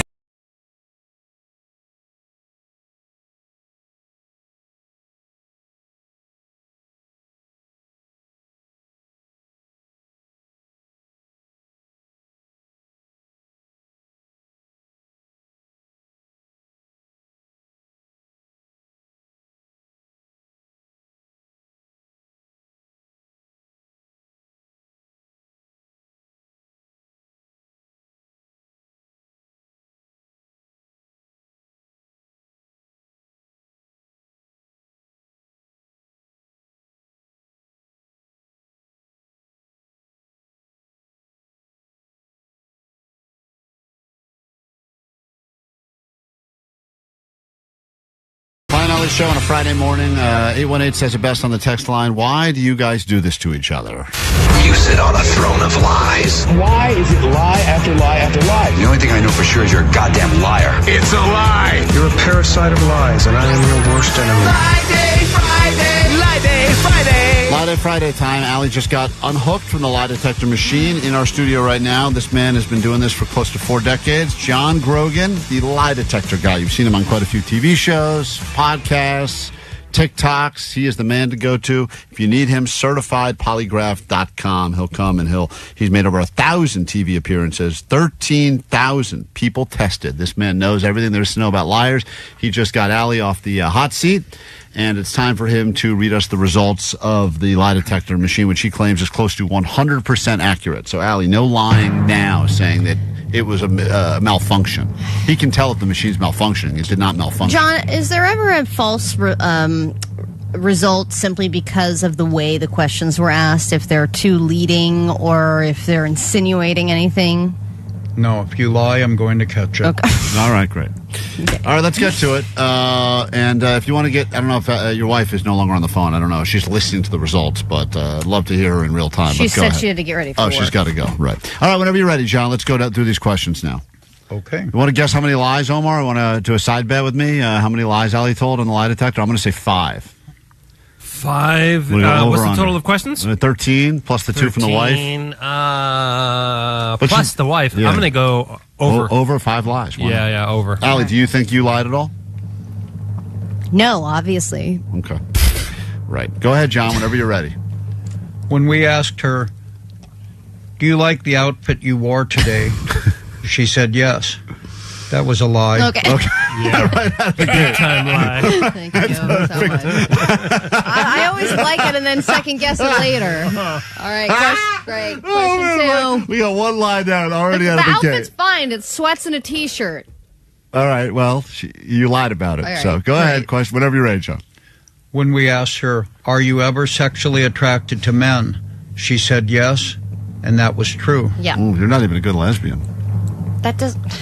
Okay, next. When she said that on the show she's most sexually attracted to Vanessa, that was true. There you go. Oh, wow. Okay, volleyball. Okay, volleyball Vanessa. to you. Hey, look at that. Love connection, huh? It's the only other woman on Vanessa, the show. how do you feel about that? I don't feel anything. Thanks, Sally. All right. That's the new That's the effect I have on women. I don't feel anything. It's so painfully. I feel dead inside over you. Vanessa, that is true, by the way. All right, moving on. It's Ali getting the results. We're live on YouTube right now. You can watch her as she's squirming. Go to KROQ's YouTube right now and enjoy the action in real time. Go ahead. When she was asked, were you happy when your cat died? She said no. It was a lie. Okay, that's not... Wow. Katie said Unbelievable. herself there can be a sense of relief a little bit because they're out of pain. Okay, I'm not happy my cat's dead. Well, according to the test, you are happy, thrilled. Would you do some party poppers? not Pop, true. pop, pop. I want a redo. You can't do a redo. That's messed up, It Ali. was a leading question. All right. She's a cat killer.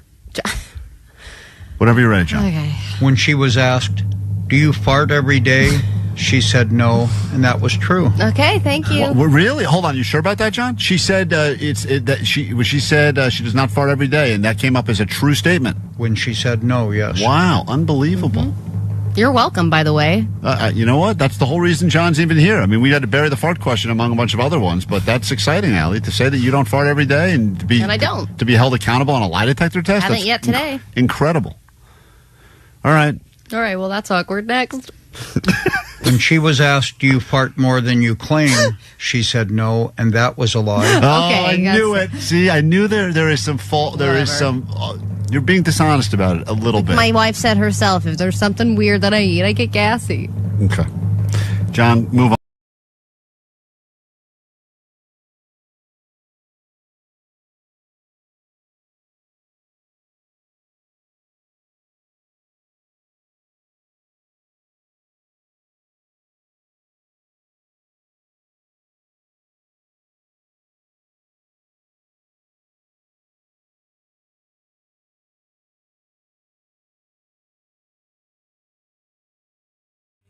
Well, it's all about the LABubu these days, which is something I never thought we would have to say. Something that I used to think was Allie's nickname for her girlfriend, her wife. That's boobykins. Oh, boobykins. I thought you called her LABubu. No. Boobykins. No, that's right, boobykins. Call her something way too valuable. Boobykins is the nickname Allie has for her wife. And if there's nothing more gay than that for Pride Month, I don't know.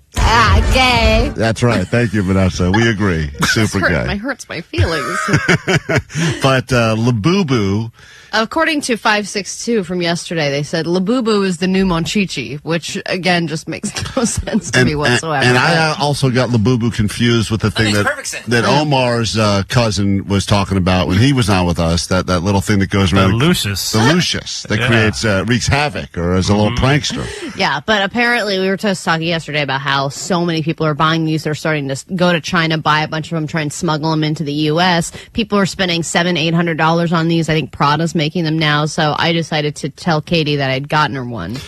And I don't think she wanted one, but it's one of these things where people didn't even know it existed, and now they know that everyone wants it. It's a real supply-demand thing, and then they'll go, I got to get a LABubu. And you go, this is no different than when Treasure Trolls first came out, or whenever there was some sort of a must-have item that there was a shortage of. Everyone just wanted to have one because it meant that you had the plug, right? And there's always, I don't know how often it happens, if it's every 5 years or every couple of years, but there's always a thing. Furbies and all that Beanie stuff. Babies. You can't get them, and then I feel like, Omar, were you a Beanie Baby collector?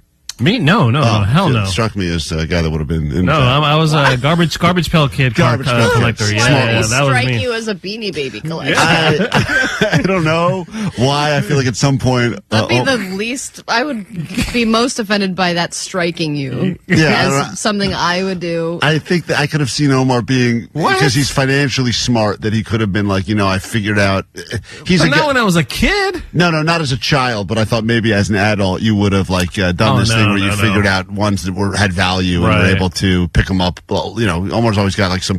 Well, he does collect Coca-Cola. Yeah, he's got Coca-Cola memorabilia. Yeah. He's got. I mean, everyone's got on the show. I think minus me because I just have no hobbies. Everyone's got some sort of a weird collection of stuff, right? I don't have a collection of stuff. Plays. Well, you have all that cat feces in your house. I do collect cat feces. Rat droppings. Yeah, rat droppings and cat feces. All right, poop. I do collect different types of poop. I was a poop collector. Eventually, it'll be valuable. This was Allie telling her wife the good news that she was going to order her a LABubu. I already ordered it. Oh, you already ordered it. Well, listen, it didn't go great. I got you something. You did? Mm-hmm. Got you this. What's that? That is horrific. It's called a LABubu. Now, this is the thing, is when people don't know what it is and then they're shown what a LABubu is, it is kind of disturbing. Who is she referring to as horrific? This is you still, or you showed her the picture of the feces? Oh, she's just sitting in a pile of cat crap. Horrific. It's called a LABubu. I don't like it. Oh, man. Is that what you were hoping for? Well, I just wanted to gauge her reaction. I thought maybe she would at least appreciate that I bought her something. Some people, if you said, hey, by the way, I got you a LABubu, would freak the F out. I think they look cool. Are you serious? Of course, Jake would think they were cool. This is almost as cool as my Cabbage Patch Kid. It's like it's like young, emotional tweens and Jake. And then if I've seen some high-end fashion people, because even my wife got wind of the LABubu. She didn't know what it was called, but she's like, I'm seeing these things pop up everywhere. What the hell are they? How much time do you think is going to pass before a LABubu enters your home? 0. I have a LABubu-free house. And if a LABubu moves in... your daughter is totally going to get your kids are going to want one. I'm moving out. If a LABubu moves into my house, I'm moving out. Easy trade. I will not live in the same house. This limited closet space can be taken up with LABubu. Not live in the same house as LABubu, and I don't want to come across as racist or anything else, but I'm just not in my house. They're really popular right now. Why did you get that for me? Because I thought you could start collecting them. What? They're like collectors. Like people are reselling these for hundreds of dollars. Why would you think I want that? It just shows how little you know her, which is great. You felt so confident that she was going to be excited about this. And notice the hope at the very beginning. I got you something. You did? Yeah. Oh, yeah. She was so excited. Yeah. And then it became so quickly, it's fallen apart. Because you like Hello Kitty and What are you talking about? No, I don't. Oh, no. So you thought because she likes Hello Kitty, she would also like this, but she doesn't even like Hello Kitty. I don't know. I feel like she knows about that stuff. I don't know anything about Hello Kitty. Do you know anything about your wife? Apparently she doesn't like Hello Kitty. She's talked about it because she used to have a KROQ pen or some crap. Does she have a pencil case? So she's got one pencil case. You assume she likes Hello Kitty? She's nostalgic. She talks about that old stuff all the time. Well, I mean, the reaction she gave you here was like a full-on angry, like, no, I don't. I mean, really don't mad. You know me? Because you like Hello Kitty and What are you talking about? No, I don't. Hey, you do. You like... No, I don't. That's a typical Allie again. Does not hear what people... Yes, you do. ChatGPT says... Marcus Mumford all over again. Your wife has an Oscar. No, she doesn't. Yes, she does.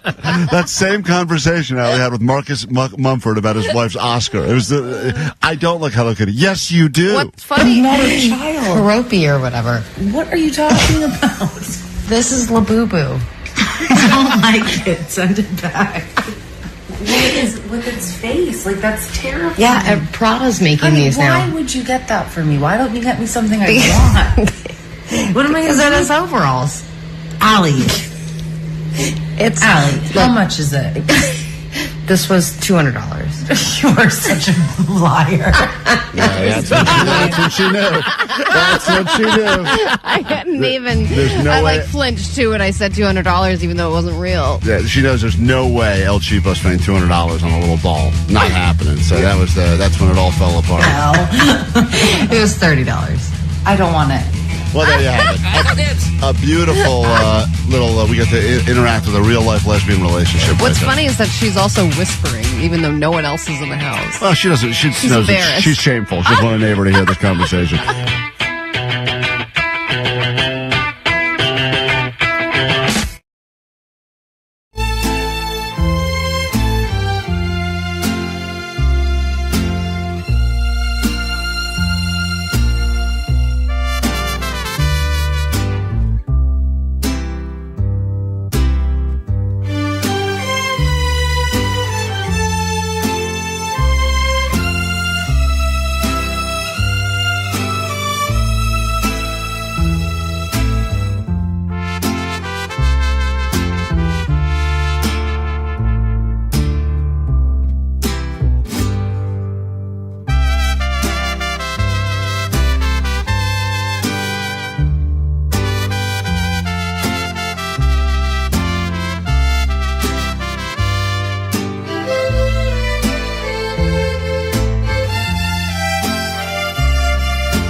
that'll do it for us, at least for now. But fear not, Nicole Alvarez will be in here in just a moment. 40 minutes nonstop KROQ. More of those Mumford & Sons tickets for you coming up at noon. Then again at 3 and 6 with the great Kevin Ryder back on KROQ. That's right. The Kevin Ryder of Kevin and Bean is back on KROQ. He heard he got mentioned when we were doing the lie detector with Brad Williams. And we asked Brad who his favorite Kevin was at KROQ. And he said it was me. But then we found out he was lying because clearly he's a bigger fan of Kevin Ryder like everyone else. Duh.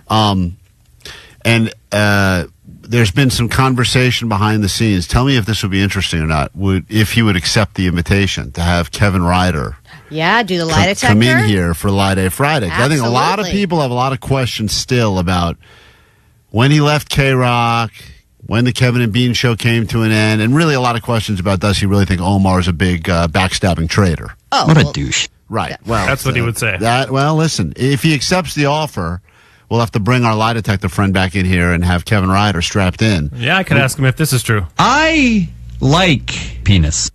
Great. We got our first question figured out.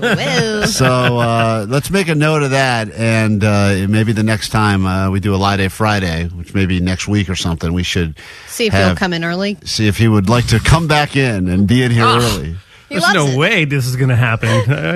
He doesn't have to get up early get anymore. Up at 7. That's a good point. Okay. 7:30, no. That'd be a negotiation. 7:45, no. No. 2 in the afternoon, sure. Anyway, stick around because you'll have more chances to win your Mumford & Sons tickets and potentially a box at the bowl, a banjo, and you'll get to meet the great Mumford & Sons. All right, let's do takeaways from today's show. What do we got? All right. Let's see. 562, my takeaway is put all my drinks on Uncle Springer's tab. Yeah, put all them drinks on Uncle Scotty's tab. Just Thanks, gotta mention Uncle that. Scott. Any bar in any town in America, really internationally, just say put it on Uncle Scott's tab. 626, my takeaway, you got to respect the window. No one does. No one does. 909, my takeaway is when you're done and want to close out with a bartender, you just have to tell him, can I go now? Can I leave? 562, my takeaway is Klein's wife is just as enthusiastic about public sex as she is about private sex, which is not very. Hey, she does. I like it. She shouldn't play favorites. Both of them sound like a chore. That is true. And 424, my takeaway is condoms are out the door or they're free. We don't know. If you don't know what we're talking about, you should check out the complete show, available wherever you get your podcasts. Search Klein Alley Show. Sometimes it still won't show up, so you got to search KROQ, and then you'll find us eventually. And thank you for downloading, subscribing, and spreading the word to help us grow the show. You can check out video that goes with the show on KROQ's YouTube, where we crossed the 100,000 threshold. Still haven't received our plaque email. Yeah, where's the plaque? YouTube. Budget cuts, I'm sure. So we don't get a plaque, but we'll make one. Come on. Jake, get a Sharpie, make us a plaque. Oh, sweet, yeah. So we let the world know that we're valuable, important people that have 100,000 followers on Listen YouTube. to that statement. Get a Sharpie and make us a plaque. That's right. That's a good takeaway. High budget. What's your takeaway, Jake, from today's show? Oh, I love that bit from Vanessa Dice Clay. Little Miss Muffet sat on her tuffet eating her curds and whey. Real men don't eat quiche. Yeah, that's right. That was a long takeaway. Oh, man, that was so overwritten. You know what? Put down the Sharpie. We don't need any more from you. You're done for the day. Omar, you got a takeaway? My takeaway is that you could tell Allie's lying if she says she spent $200 on anything. Anything that she spent $200 on is clearly a lie. Allie, takeaway? My takeaway is the number 57 is way funnier than the number 37. Yeah, we learned that earlier this morning as well. All right. If you want to know what the hell we're talking about, check out the complete show. Have a great day. Do it tomorrow. Try to do it better. If you need us in the meantime, the GOAT line is open for you now. 844-956-GOAT. You can find us on the socials as well at Klein Alley Show. All right. Have a great day. Bye. KROQ. Klein Alley Show. The world famous KROQ. Klein Alley Show. San Bernardino International Airport.